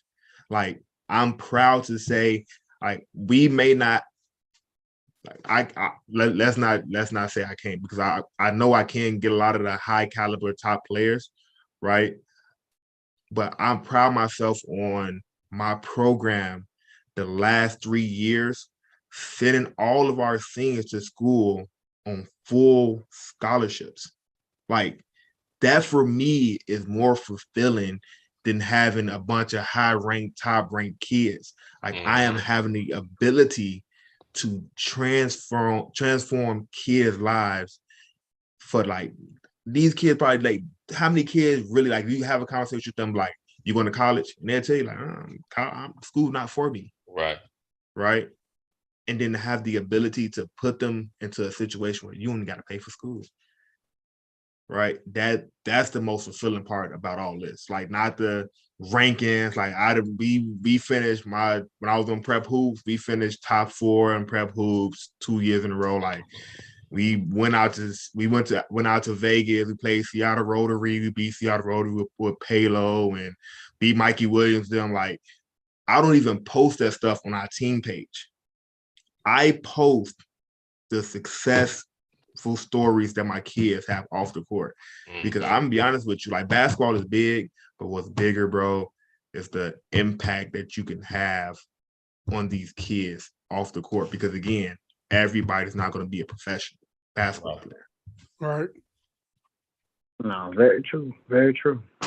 And your T-Baby story, we took T-Baby. So I coach. So my All-Star event I do every year. Out of my All-Star event, what I do is I select some kids and we go play in this thing called the Midwest Challenge. The Midwest Challenge is so it's Team Illinois, Team Indiana, Michigan, and Wisconsin. And we kind of battle to see who's the best in the Midwest, kind of, right? Right. Blue, when I say T-Baby was probably the best guard down there, bro. And like, if you go and look, it's not like a normal, like, oh, they just going, no. They had like CJ Gunn, who's at Indiana, and like the year before they had Kobe Buffkin and Pierre Brooks, and like they bring those kind of caliber players to come play. And I had a coach come up to me and say, the last 2 years that you guys came down here, he was probably your best player on and off the court. And what made him good is every stop ball, every dead ball, he came over to the sideline and asked, Coach, what are you seeing that we can do better? Right. You know how many guards don't do that, bro? They'll make a mistake and just continue to make the mistakes. Like I told him, kid, you're going to be a pro because people looking at that and they understanding your understanding and knowledge of the game. Like he was literally coming over there like, Coach, what you think about doing we should do. Let's try this, right? And that's what I love about T Baby. So great job for you, Blue, because that kid is like phenomenal. Like I love T Baby. Yeah, he's definitely. I mean, he's fun to watch, but you know, I was just talking to his dad recently, and it's just great the type of compliments that the dad gets from his head coach over there, the type of leadership that he brings, the knowledge, his IQ that he brings, and of course the skill set overall. And then he's a high character guy, like I mentioned earlier, and he gets it done academically. So, you know, not a lot of like he made his recruitment easier for a lot of coaches because he's not an idiot online. He has grades and he could play basketball. Unfortunately, we see a lot of guys where, you know, they could play the game, but they don't have the grades. Or if they play the game and they got the grades, their social media looks like they want to be a rapper or a gangbanger. So or like, both. or both. Like it has to make sense. You know, it like the next level still requires academic standards. There's no, you know, straight out of high school going to the league or straight out of high school going pro. Like that's extremely few guys that could do that. So if you can't pass high school, like these coaches, one, it's their job. And two, they could find someone just as talented that checks all the boxes. It's a global market out here. Recruitment is a business, and if you don't, you know, you don't meet their criteria, you get checked off quick. Yeah, I had a kid, man, bro, super talented. God rest his soul, man. Novell Meadows played for me. I had a bunch of colleges calling me about Vail. You know, they were kind of like, I had 2 schools in Florida, a JUCO in Texas. Was the Northwestern, what school in Florida that Deshaun just went to? Northwestern, what school? Yep, Northwest Florida. Is it Northwest Florida? Something like that? So they were actually recruiting Norvell, right? Okay. And the coach called Keon, right? He called Keon. He said, "Hey, coach, we just looked at this kid's Facebook page and we don't know what symbol he's throwing up, but we don't, I'm saying, like, tell him ask him, can he take it down? Right. That way we can, I'm saying, like, this is one of the assistant coaches. I want to send this over. I want to send his profile stuff over to my head coach because we really like that kid. Right. We went and played not Indiana Elite, Spieth. We played Spieth and Fort Wayne, and he played against what's LeBron James' nephew? I can't think of his name. Michi Johnson. Okay. He played against Michi, bro. He told Michi alive, bro. Like him and J-Rock told Michi alive, bro. And the coach was there, and he, like, you know, just kind of was like, yeah, no, we just to ask him to take it down. And his response to us was, "That's my brother who got killed. I'm not taking it down." Like, young fella, do you understand? Like, we not telling you to delete that picture out your phone or anything. We just asking you to take it off social media so you can get recruited for a school. Right. And make a long story short, after the next day, they told us, "No, never mind, it's okay. He still ain't took it down. We don't want it." Like, that's how, like you said, Blue, that's how quick it could just change on you. Like, and yeah. I love Vail. Like, Vail was special, man. He had a lot of opportunities to go play at schools. He just didn't want to leave a lot of his friends and stuff behind, and it was kind of a sad situation. But Vail was really special, man. I hate what happened to him but he was a special kid, bro.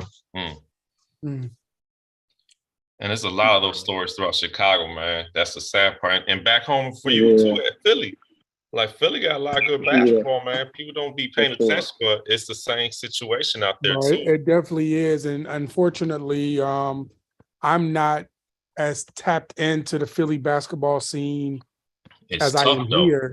But I know a lot of those same stories. I mean, I grew up with a lot of those type of guys, you know, unfortunately. The basketball scene, it's sports across the board. I mean, I knew a kid.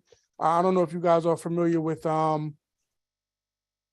what's the kid name? He was from Philly. He was supposed to go to St. John's. He was a guard.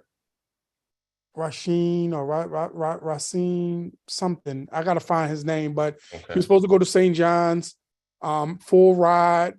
Went to a Math and Civics Academy or something, and ended up robbing a Wawa or quarter or had a gun charge and ended up going to jail. And I mean, this kid just blew his whole future. Like it was sad, man. And he was a well-known player too, very well-known player. It's just a sad state of affairs when you see these kids, and you know, when I was growing up, the athletes were supposed to be off limits.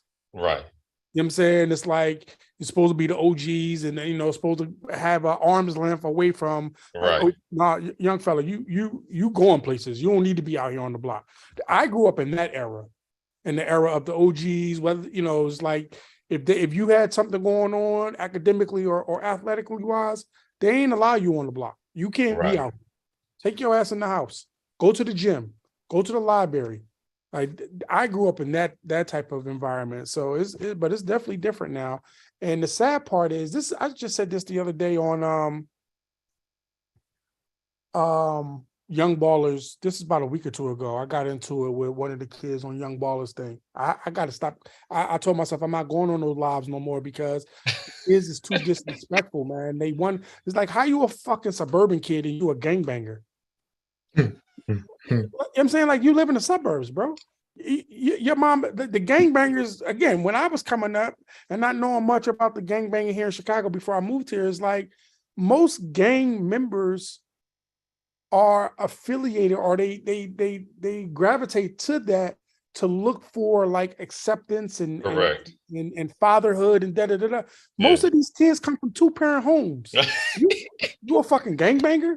And your dad working 12 hours and your mom working 8, and y'all have family dinners, but you throwing up gang signs and shit. Like, I be calling on motherfuckers out on that type of stuff, man. That stuff irritates me, man. And so the other day I'm on Young Ballers Live and I'm watching these kids talk so reckless. I mean, so disrespectful, bro. And I just like I lost it. I'm like, yeah. First of all, I don't toot my own horn, but I've done a lot in this city in a little bit of time that I've been here. Right. And some of the kids that was on there talking is like, I don't make me pull your card. Like, I did a lot for you. Right. You know, gave you money. I've talked highly of you in certain circles that didn't even know who the hell you were. And so I lost it. And it just, it's frustrating, man. It's real. I don't, from a coaching standpoint, Vontae, and I don't know, you know, in particular, other than like kids parents wanting kids to do X, Y, and Z. I don't know how y'all deal with it. Like, it's so frustrating. Like, I'm getting hot even as I'm telling y'all about what happened to me. Like, literally, like, I'm starting to sweat. But so here's how much the new basketball has changed. There has been a trend of team fights after every game or during games. You said a trend of what? Team fights. It was one. Somebody sent me the video of Curry and what you call him yesterday. Curry and Phillips, big fight. It wasn't the Curry team, right? I know. It was somebody. It was the adults. Understand? Yeah. We were at a game yesterday and there was an adult going crazy. I told Blue this. When I go to games. And tomorrow's game, I absolutely will go back to it. I wear headphones at games. I can't listen to the shit going on around me. I just can't do it. Like, and watch this. You know what makes it even sadder? Those are the same adults talk about kids need to change. Where you think they're learning that behavior from? Yeah. Who you think they're gaining from? We always talk about kids need to change or the neighborhoods need to change. If the adults don't change, ain't nobody changing. Yeah. And that's why, like, my favorite quote is by Frederick Douglass. It's easier to build strong children than to fix broken men. Like, think about it. Like, it makes complete sense. Think about a bad free throw shooter in the NBA. You think he's not working on his shot? Like, he got so many reps. He got so many years and years of reps doing it a certain way. It's not that he's not trying to do it. It just keeps resorting back to that type of behavior that he knows.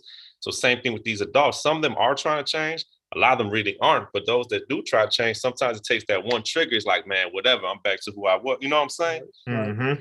So if these adults ain't gonna change their behavior, like the kids ain't gonna change. My wife, right? So my wife is a clinical psychologist. It's crazy when she gets clients our children's age. Parents talking about they out of control. It's because you didn't do anything for 4 years of their life. You got an out of control 4-year-old because you don't hold your 4-year-old accountable. You haven't set some boundaries and some limits. I can't fathom that, bro. Hey, Blue. You know what I'm saying? Blue. I work at a school. It's called AAA Academy. It's Alternative Academic Achievement Academy. When I found out that the school was kindergarten to 8th grade, I'm like, kindergarten? How do you get kicked out of school in kindergarten? You got all them kids that were throwing up GD from the song in there. Like, how do you get kicked out? And move. These are a lot of our kids are from Country Club Hills and University Park. And it's like, it's sad, man. Like, young fella. Like, but again, like, in this, like, there's a lot of frustrating things that go on with that school, but that's another situation I haven't, and I probably, you know, Yeah, I worked at CICS. Yeah. I worked at CICS with Keon, right? He'll tell you, I worked there for 1 month and I quit. 1 month. Listen, I couldn't take it. I told the kindergarten, right? He told me out of his mouth, he said, I spit on you.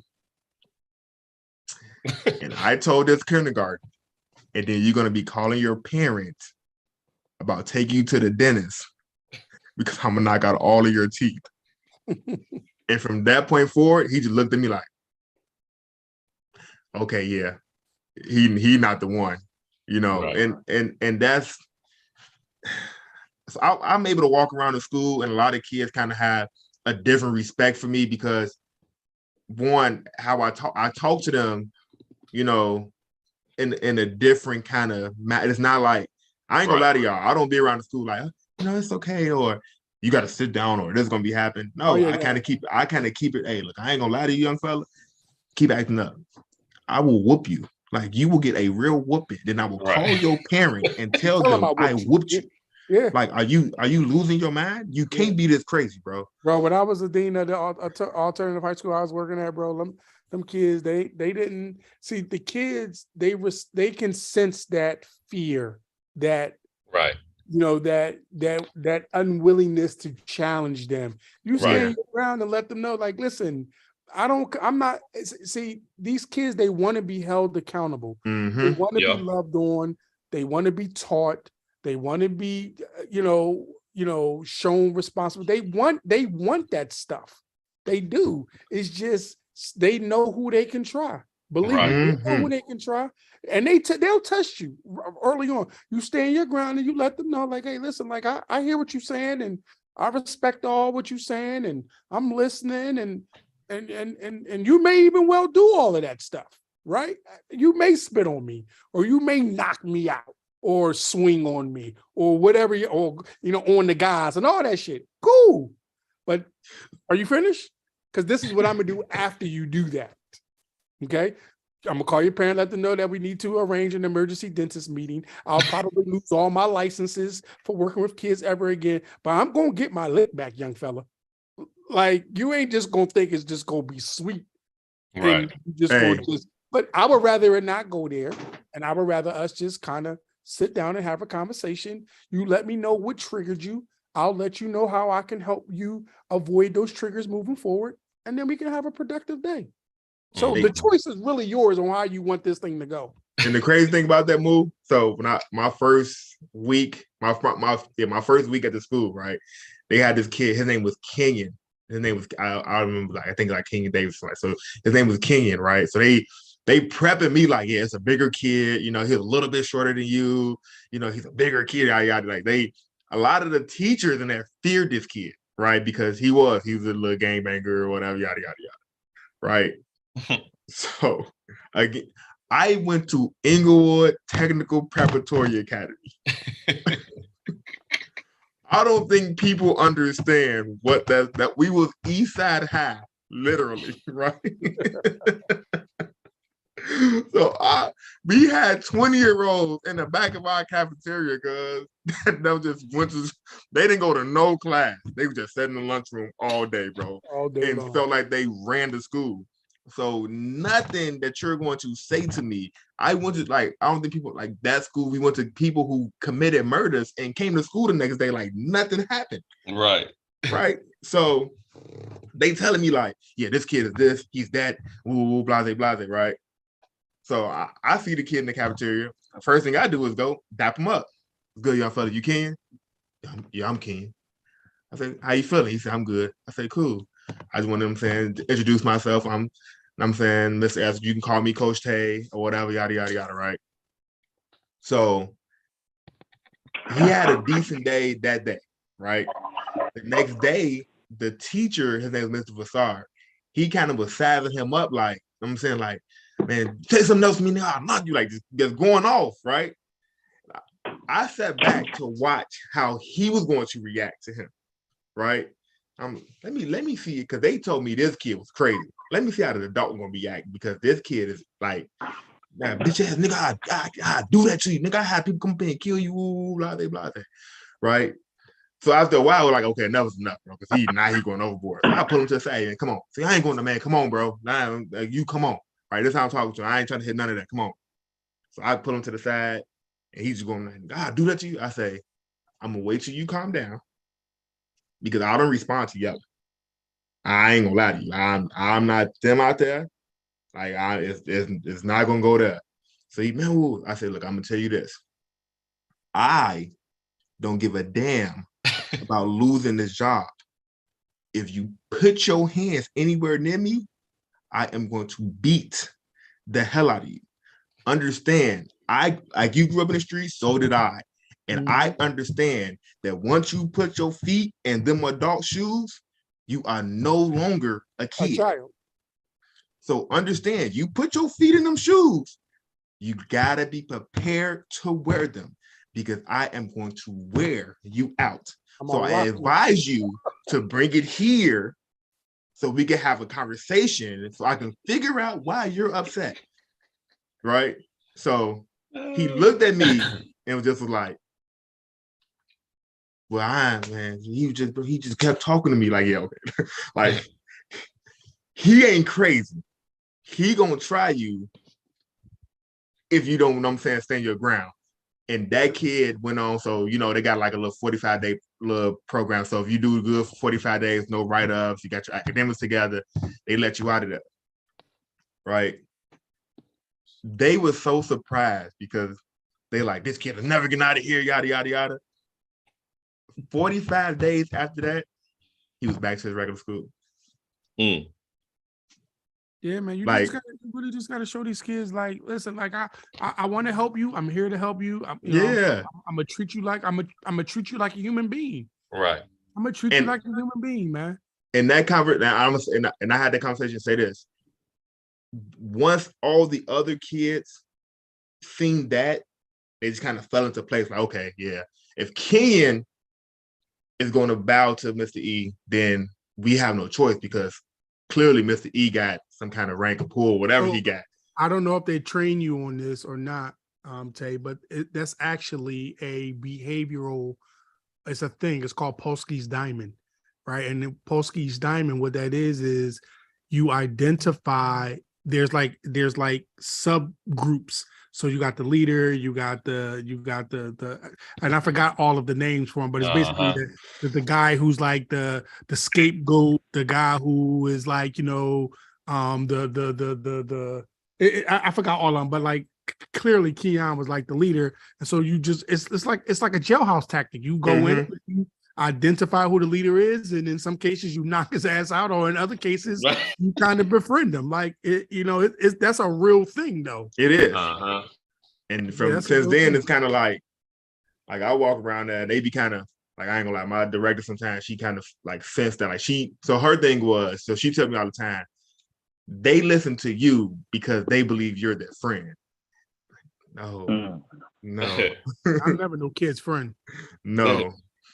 They listen to me because I listen to them. And they understand I truly care. Yeah. And I care enough that I would discipline, but I tell you, I will whoop you. That in a sense, like, that puts you in a parent mind frame, like dang, Mr. E, you'll whoop me? Like, yes, I will whoop you. Like, I don't know if you get whoopings at home, but you will get a whooping here, bro. You keep acting up. I don't play that, boy. I don't play with nobody kids. You will get a whooping. I had a kid go home and tell his mom, like, yeah, Mr. E popped me with his ruler. Like, I'm sitting across. It's me, the director, his mom, and him. And I'm sitting across. He's like, yeah, Mr. E popped me with his ruler and told me if I don't sit my ass down and stay in my place, he's gonna kick my ass. So the mom looked at me and I said, Mom, this is exactly what I told him. Not gonna lie to you. Not gonna lie to you. I told him I'm not calling your mom. We not stressing your mom out. You gonna get yourself together, or I'm gonna help you get yourself together. Either way it go, you getting yourself together. Yeah. So let me ask you both, Ahmad and Blue, like, have you guys ever come across a kid that you felt was just too much to handle in a training session, and how did you handle that, behavioral wise? A kid or a parent? Kid. Both. Let me think. Blue, you can answer if you got it on top of your head. I'm thinking.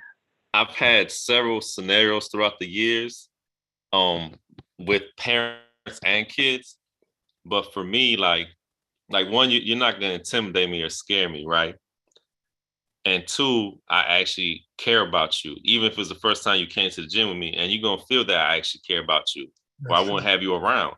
That's true. So then it gets beyond basketball, because when I've had conversations with kids that, you know, are those type of attitude hotheads, or even the parents that are what's the word I'm looking for this type of parent? I'll just say the parents that overdo the basketball and they want to coach their son during training session all day long. Like with parents, I've had times where I'll put them to the side and we'll have discussions. And as much as they try to get an attitude with me, like, they'll eventually calm down, because after a while, you know, I'm a calm demeanor type of dude. Like, if you ever been around me, like, I'm not gonna just sit there and argue with you. I'm gonna hear your stupidity out, and then we're gonna break it down. And the same thing with the kids, man. Like, I think what helps me a lot is that you get a sense that I actually care about you. And from there, then that's where the respect starts to grow. Like, yeah, I've had some rough ones before, a lot of rough ones before, but I remember one time, like, one thing I could hang my hat on is I never had a fight in my gym, right? And there was a few times where I remember one time in particular where these kids were playing 1v1 King of Court, right? They were all high schoolers. And I mean, these were some really nice kids got game type of, very competitive. And I'm watching it from, like, because we already just finished working out. I'm like, y'all can go ones if y'all want. So they're doing ones, right? And two particular kids, it just got super heated with, right? And I'm watching from like 10 feet. And then someone sitting next to me is like, Blue, you might want to go stop it. I'm like, nah, they're not going to do anything. So then they drop the ball and they ready, like, they getting closer to each other. You can see they fist balling up. And I said out loud, do you like coming here? And after I said that, they literally just picked the ball up and kept playing. So for me, that just showed that they had that much respect for the space that I created and myself as well, because they actually heard what I go to blows. If it was in another gym or another location, like, who knows what would have happened. But I created an atmosphere and where they respected it enough to not even do it. And these were two guys that I guarantee if there was someone else somewhere else outside, like Ahmad and a few others, like, yeah, they definitely would have gone.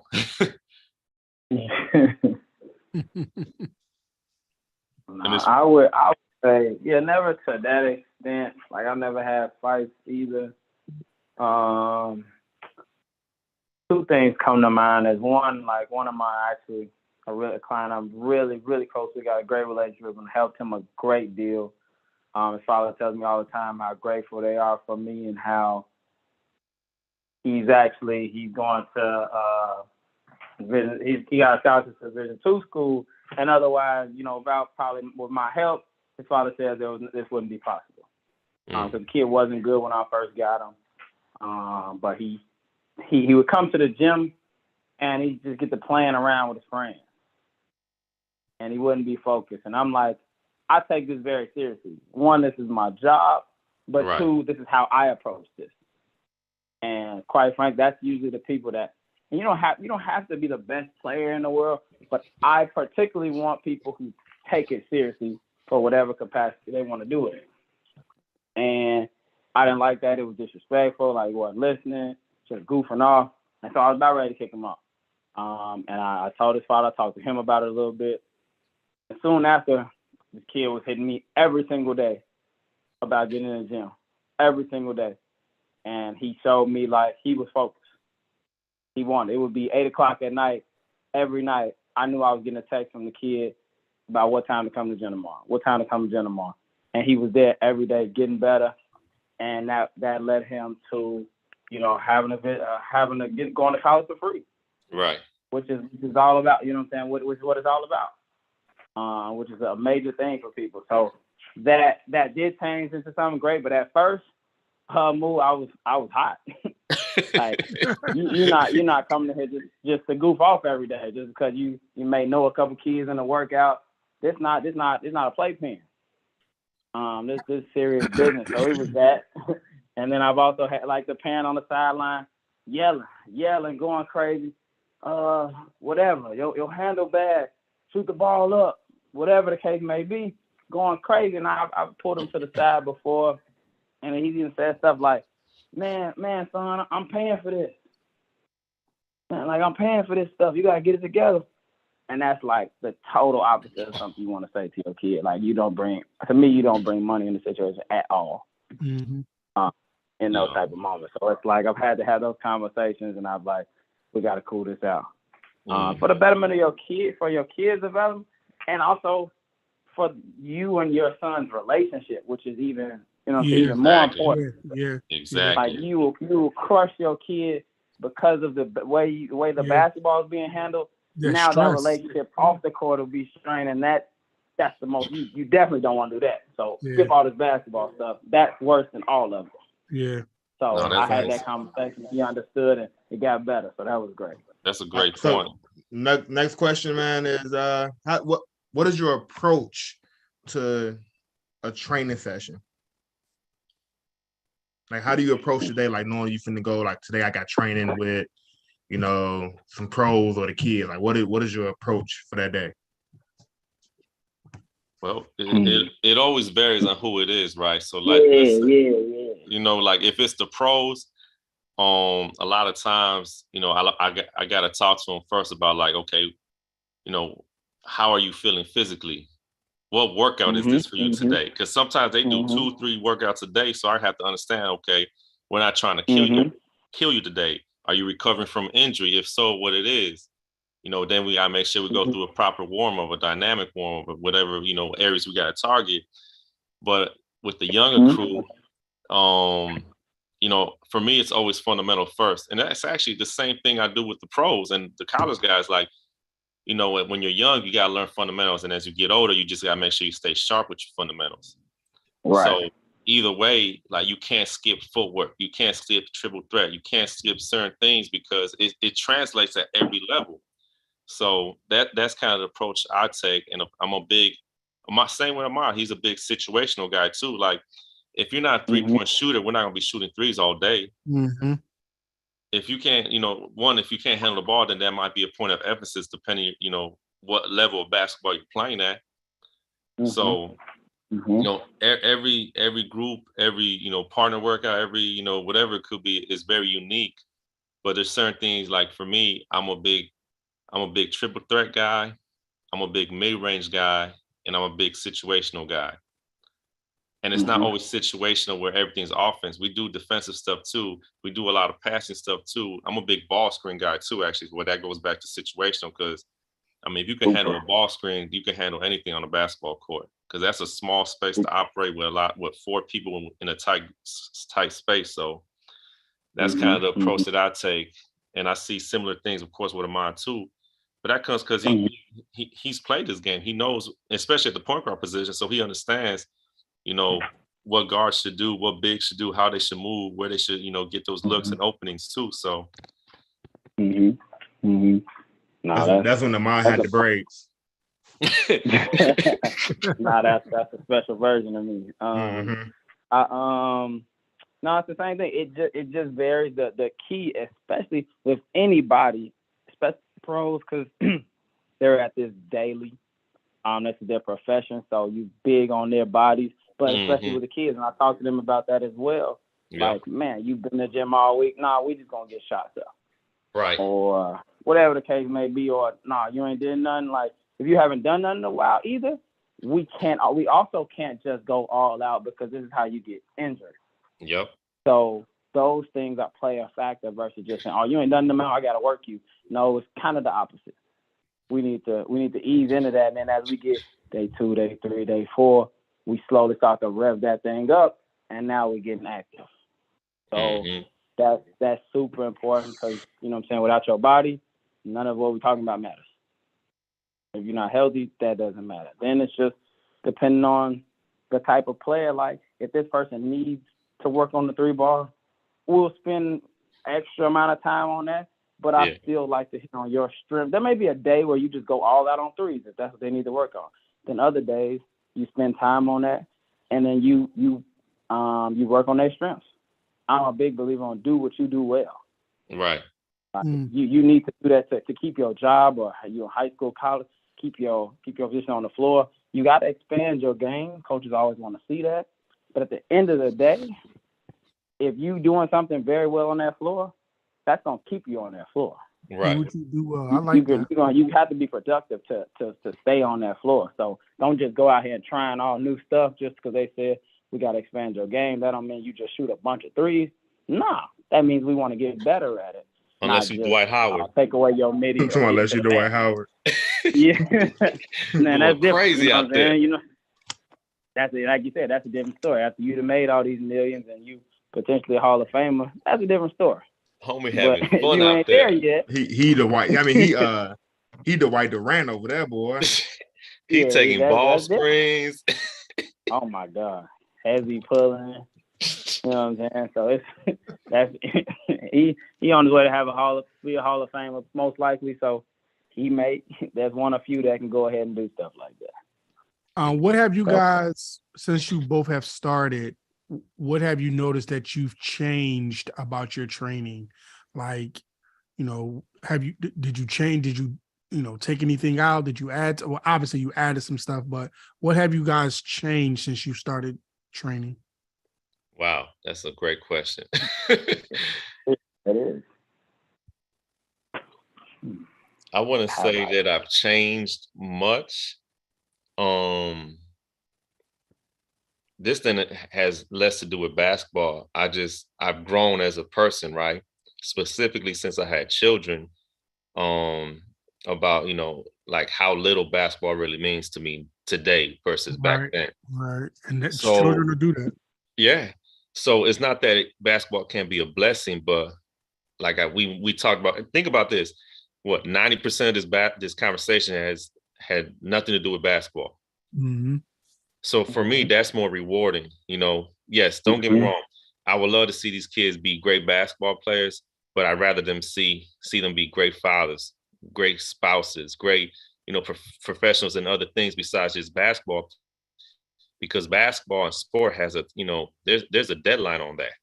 They Definitely. Always say, you're never too old to reach your dream. Like, no, I'm 38. I ain't talking about going to the league anymore. Like, you can't be 50 talking about I'm gonna be the next, Serena Williams or whoever it is. Like, sports has an expiration date. So like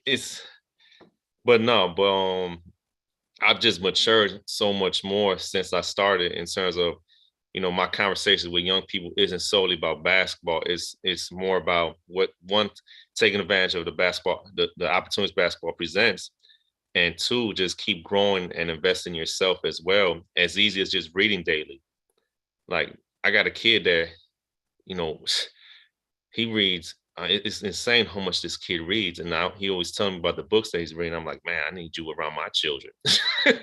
Like, it's just that's what's more rewarding for me, man. So if anything, for me, it's been just like the true overall development of a person versus just a basketball player. And that's kind of been my I'll say my difference in all this.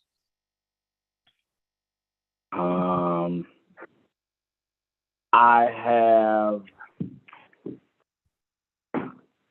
would say one thing that has changed is when I'm going to the gym every day, I'm trying to, how do I say this? Like I'm like, I used to just, I have more of a plan each time that I'm going. It's like when I was starting out, I would get there, I would see whatever type of player, and then we just go on that. But now, as I've gone to game after game, like that Blue, though, you said you don't make as many games, and that may be me at a certain point. Me, I'm wearing myself down trying to go to every game. Right. You know what I mean? And because I enjoy it, it's my profession, but I also enjoy just being around the game. So I've done that. And so now I have those plans beforehand. So that has helped me. And like I talked about, the players' bodies is working on my body and my mental health through this process as well. So I can be my best self for everybody. So that's one thing I've changed as far as making the importance, taking time to do that. So that way, when I am present, everybody's getting 100% me and we all getting better together. That's a big thing for me. No, that's good, man. That's good right there. Yeah, and I sucked at that at first. Oh my God. I was at it all day, every day, literally 2 months straight, no breaks. But now I see the importance of that. So now if I last longer, like it's better for everybody else. Yeah. All right, so we're gonna do a real quick this or that, then we're gonna get out of here. MJ or LeBron? MJ.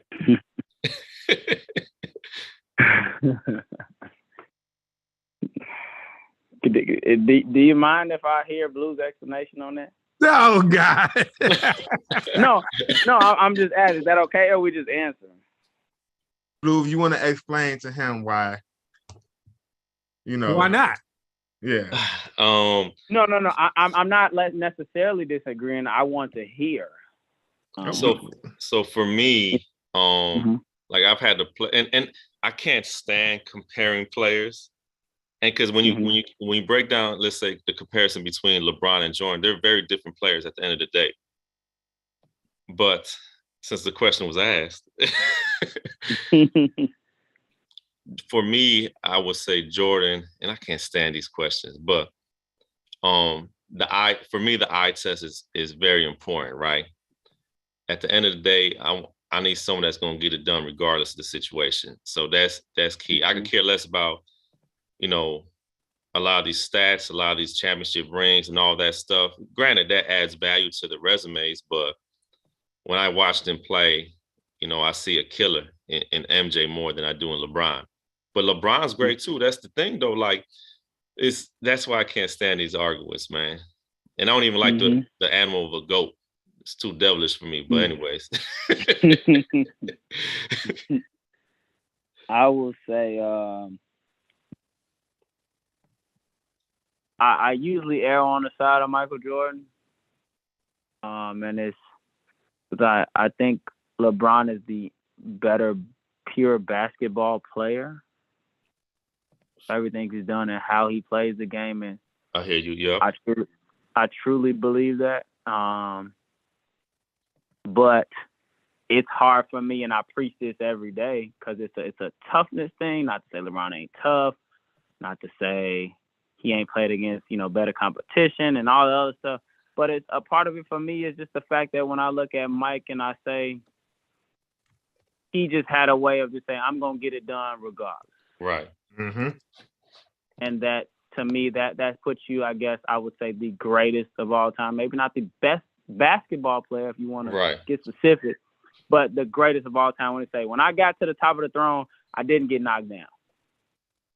Right. And no matter if I passed the last shot or if I shot at myself or I had to lock up the best player, whatever the case may be, I just went out there and got it done. Mm-hmm. So I got to give credit. That takes a big amount of credit to say this. You know what I'm saying? Skip it. I'm just gonna get the job done. So cool. That's probably why I give them the edge. All right, cool. Next question is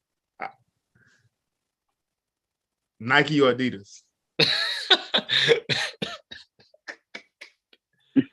I have a feeling Amar's gonna say Nike, and I think people think I'm gonna say Adidas.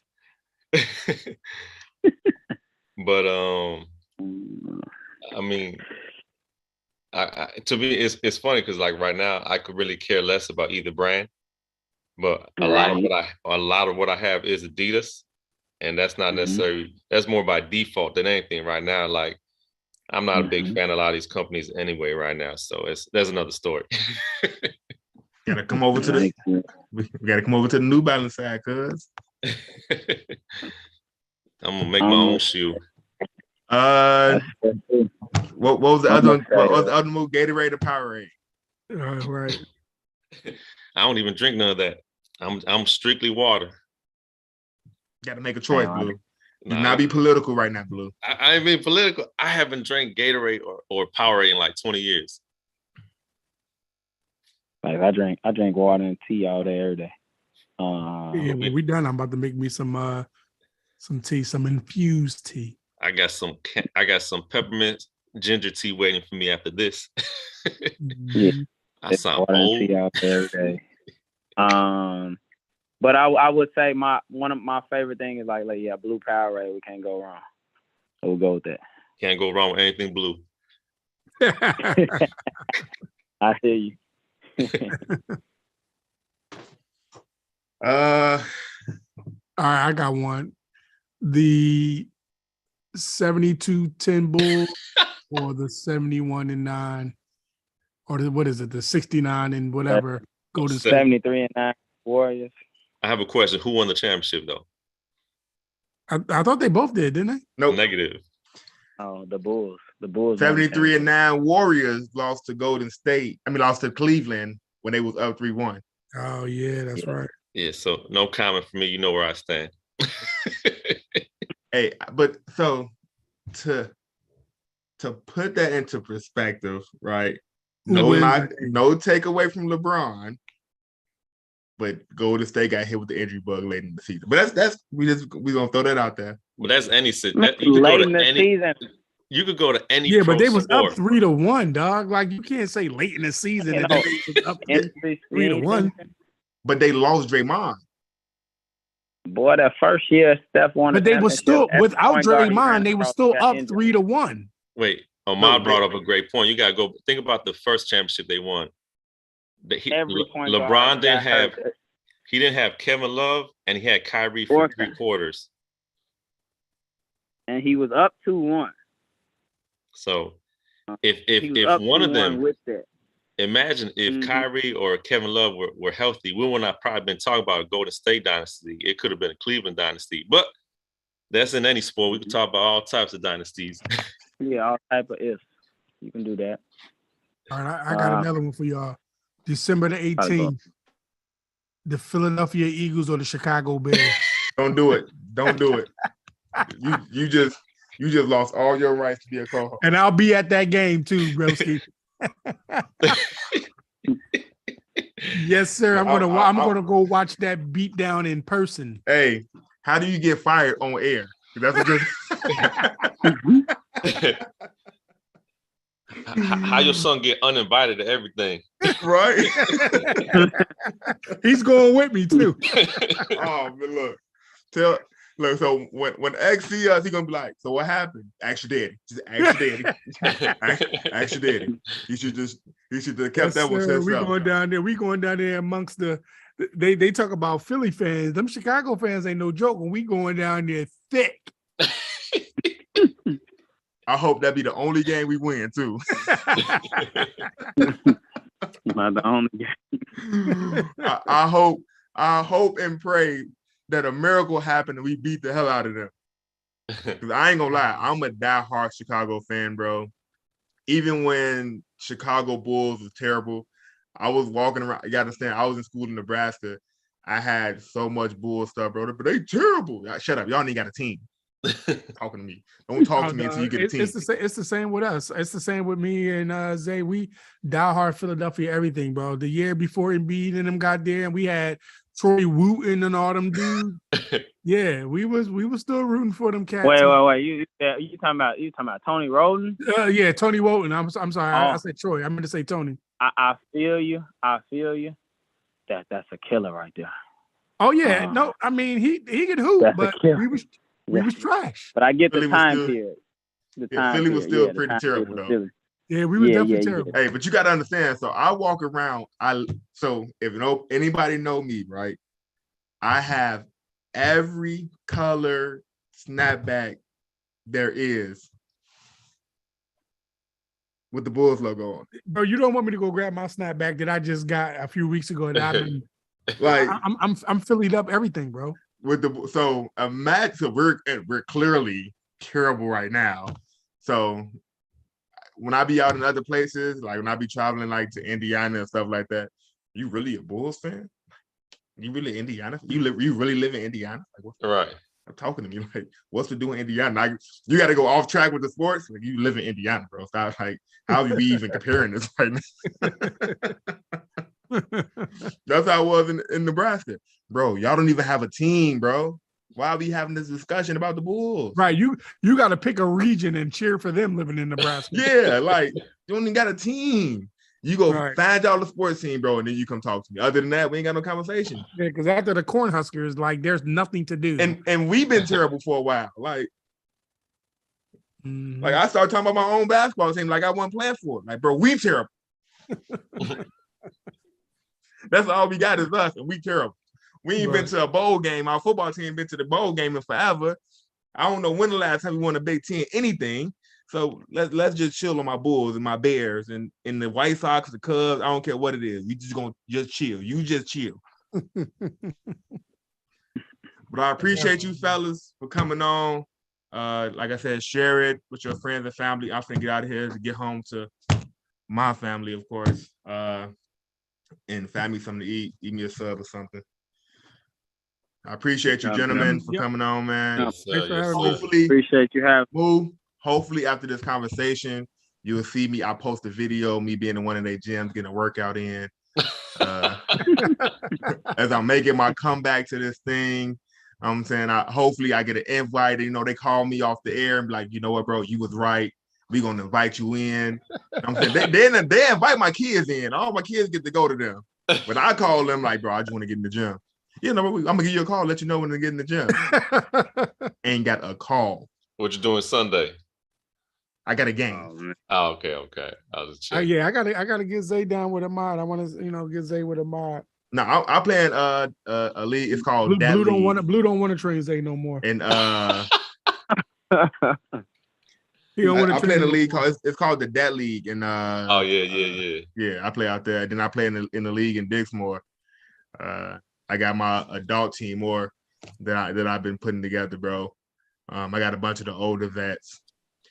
Whooping on the bunch. Like again, so before we got off the air, I don't think people understand how much. Again, we talked about earlier, the mental part of the game plays a part in going. I tell kids all the time, you should be ashamed that I am out of shape on the court with you, bro.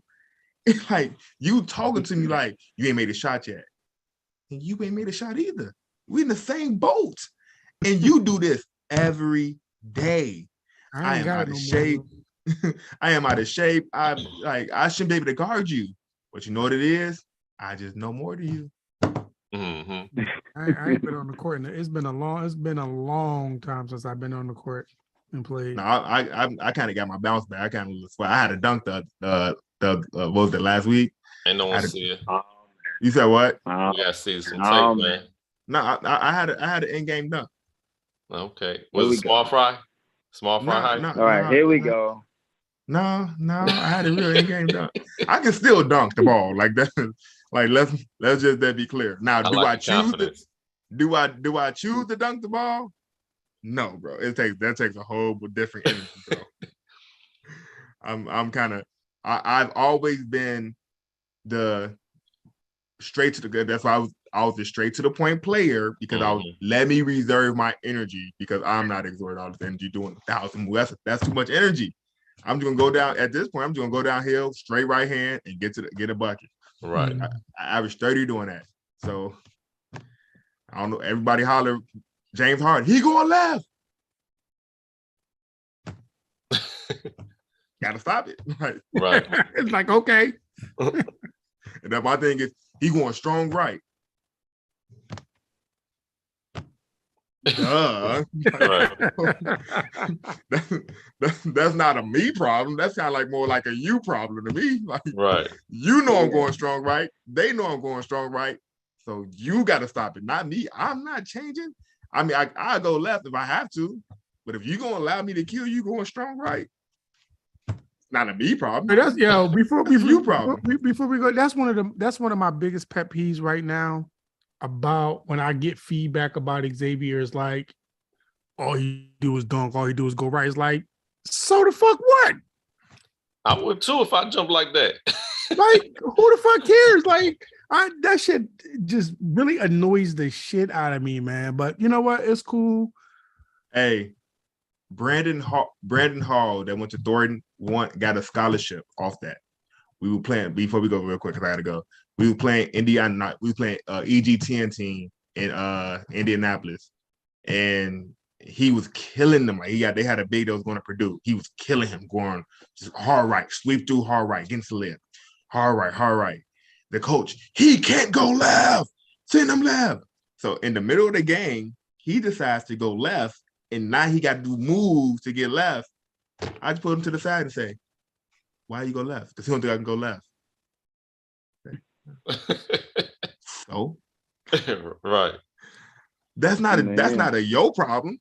That's their problem. Like, they gotta stop you from going right. If it ain't broke, don't fix it. He went on. He had about 40, bro, all right hand. It was funny, bro.